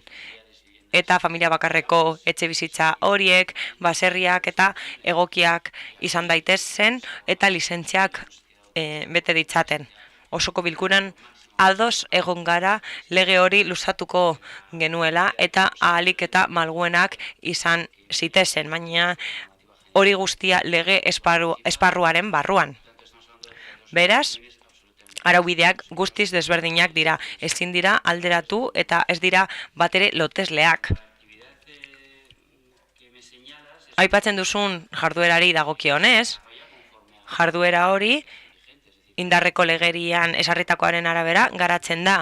Behin-behineko baimenak ematen dira, legean esarritako arauak betez eta gobernu gisa ikusten duguna da, oreka mantendu behar dugula, ingurumenaren ezaugarriak mantentzearen, eta jarduera ekonomikoak bultzantzearen artean. Guk uste dugu udalerriko jarduera ekonomikoa eta hori garatzea garrantzitsua direla, eta krisi ekonomikoari aurre egiteko modu positiboan aurre egin behar diogula jarduera ekonomikoa eta beraztasuna sortzen duten jarduerei, baina hori beti legezkotasuna betez. Eta beti ingurumenari buruzko legeak eta arauak betez. Gainera, kontsultatu nahi baduzue, espedientea hor dago, eskuragarri dago, eta ikus daiteke izapidetu dela. Eta beti bete duela legezkotasuna. Oreka hori kontuan hartuz, uste dugu jarduera hori onuragarria dela udalerriarentzat. Izan ere, adierazi den bezala, balio horiek aprobetxagarriak dira eta Getxoko enpresaburuek eta ekintzaileek ere baliatu aldituzte. Ekintzaileen alde gaude eta uste dugu oreka lortu behar dugula ingurumenaren eta jarduera ekonomikoa sustatzearen artean. Gainera, indarreko legeria betetzen da eta hori guztia kontuan hartuz, jarduera eta konplexuaren eraikuntza onartu dugu. Ulertzen dut ados ez egotea, eta ulertzen ditut zuen kezkak eta informazioa eskatzea ere ulertzen dut. Nola garatuko da eta nola bilakatuko da jarduera hori? Ekimena pribatua da, ez udalarena. Beraz, ekimen honetan aurre ikusten dena, hala badagokio, udalari jakinarazi beharko dio, eta udalak aztertuko du, legezkotasuna betetzen duen aztertuko du, eta udalaren interes orokorra errespetatzen den aztertuko da. Hortik aurrera, eskuragarri egongo gara, informazio gehiago emoteko, edo dena delakoa. Baina ekimena pribatua da, ez da udalarena eta etorkizunerako helburuak eta abar haien kontua da, haiek definituta izango dituzte, baina ez da gure kontua. Guk ekartzen dizkiguzuen proposamenak aztertuko ditugu eta errepikatuko dut beti bezala legezkotasuna errespetatzen dela. Baita ingurumenari dagokionez ezarrita dagoen legezkotasuna ere. Eta krisi garaietan uste dut garrantzitsua dela ekimenak sustatzea eta jarduera ekonomikoa eta aberastasuna sortzen dituzten ekimenak bultzatzea ere. Orain ekintzaileak deitzen dira eta lehen enpresariak ziren eta horiek babesten ditugu. Beti ere legezkotasuna errespetatuz, baita ingurumenari buruzko legeria ere. Eskerrik asko.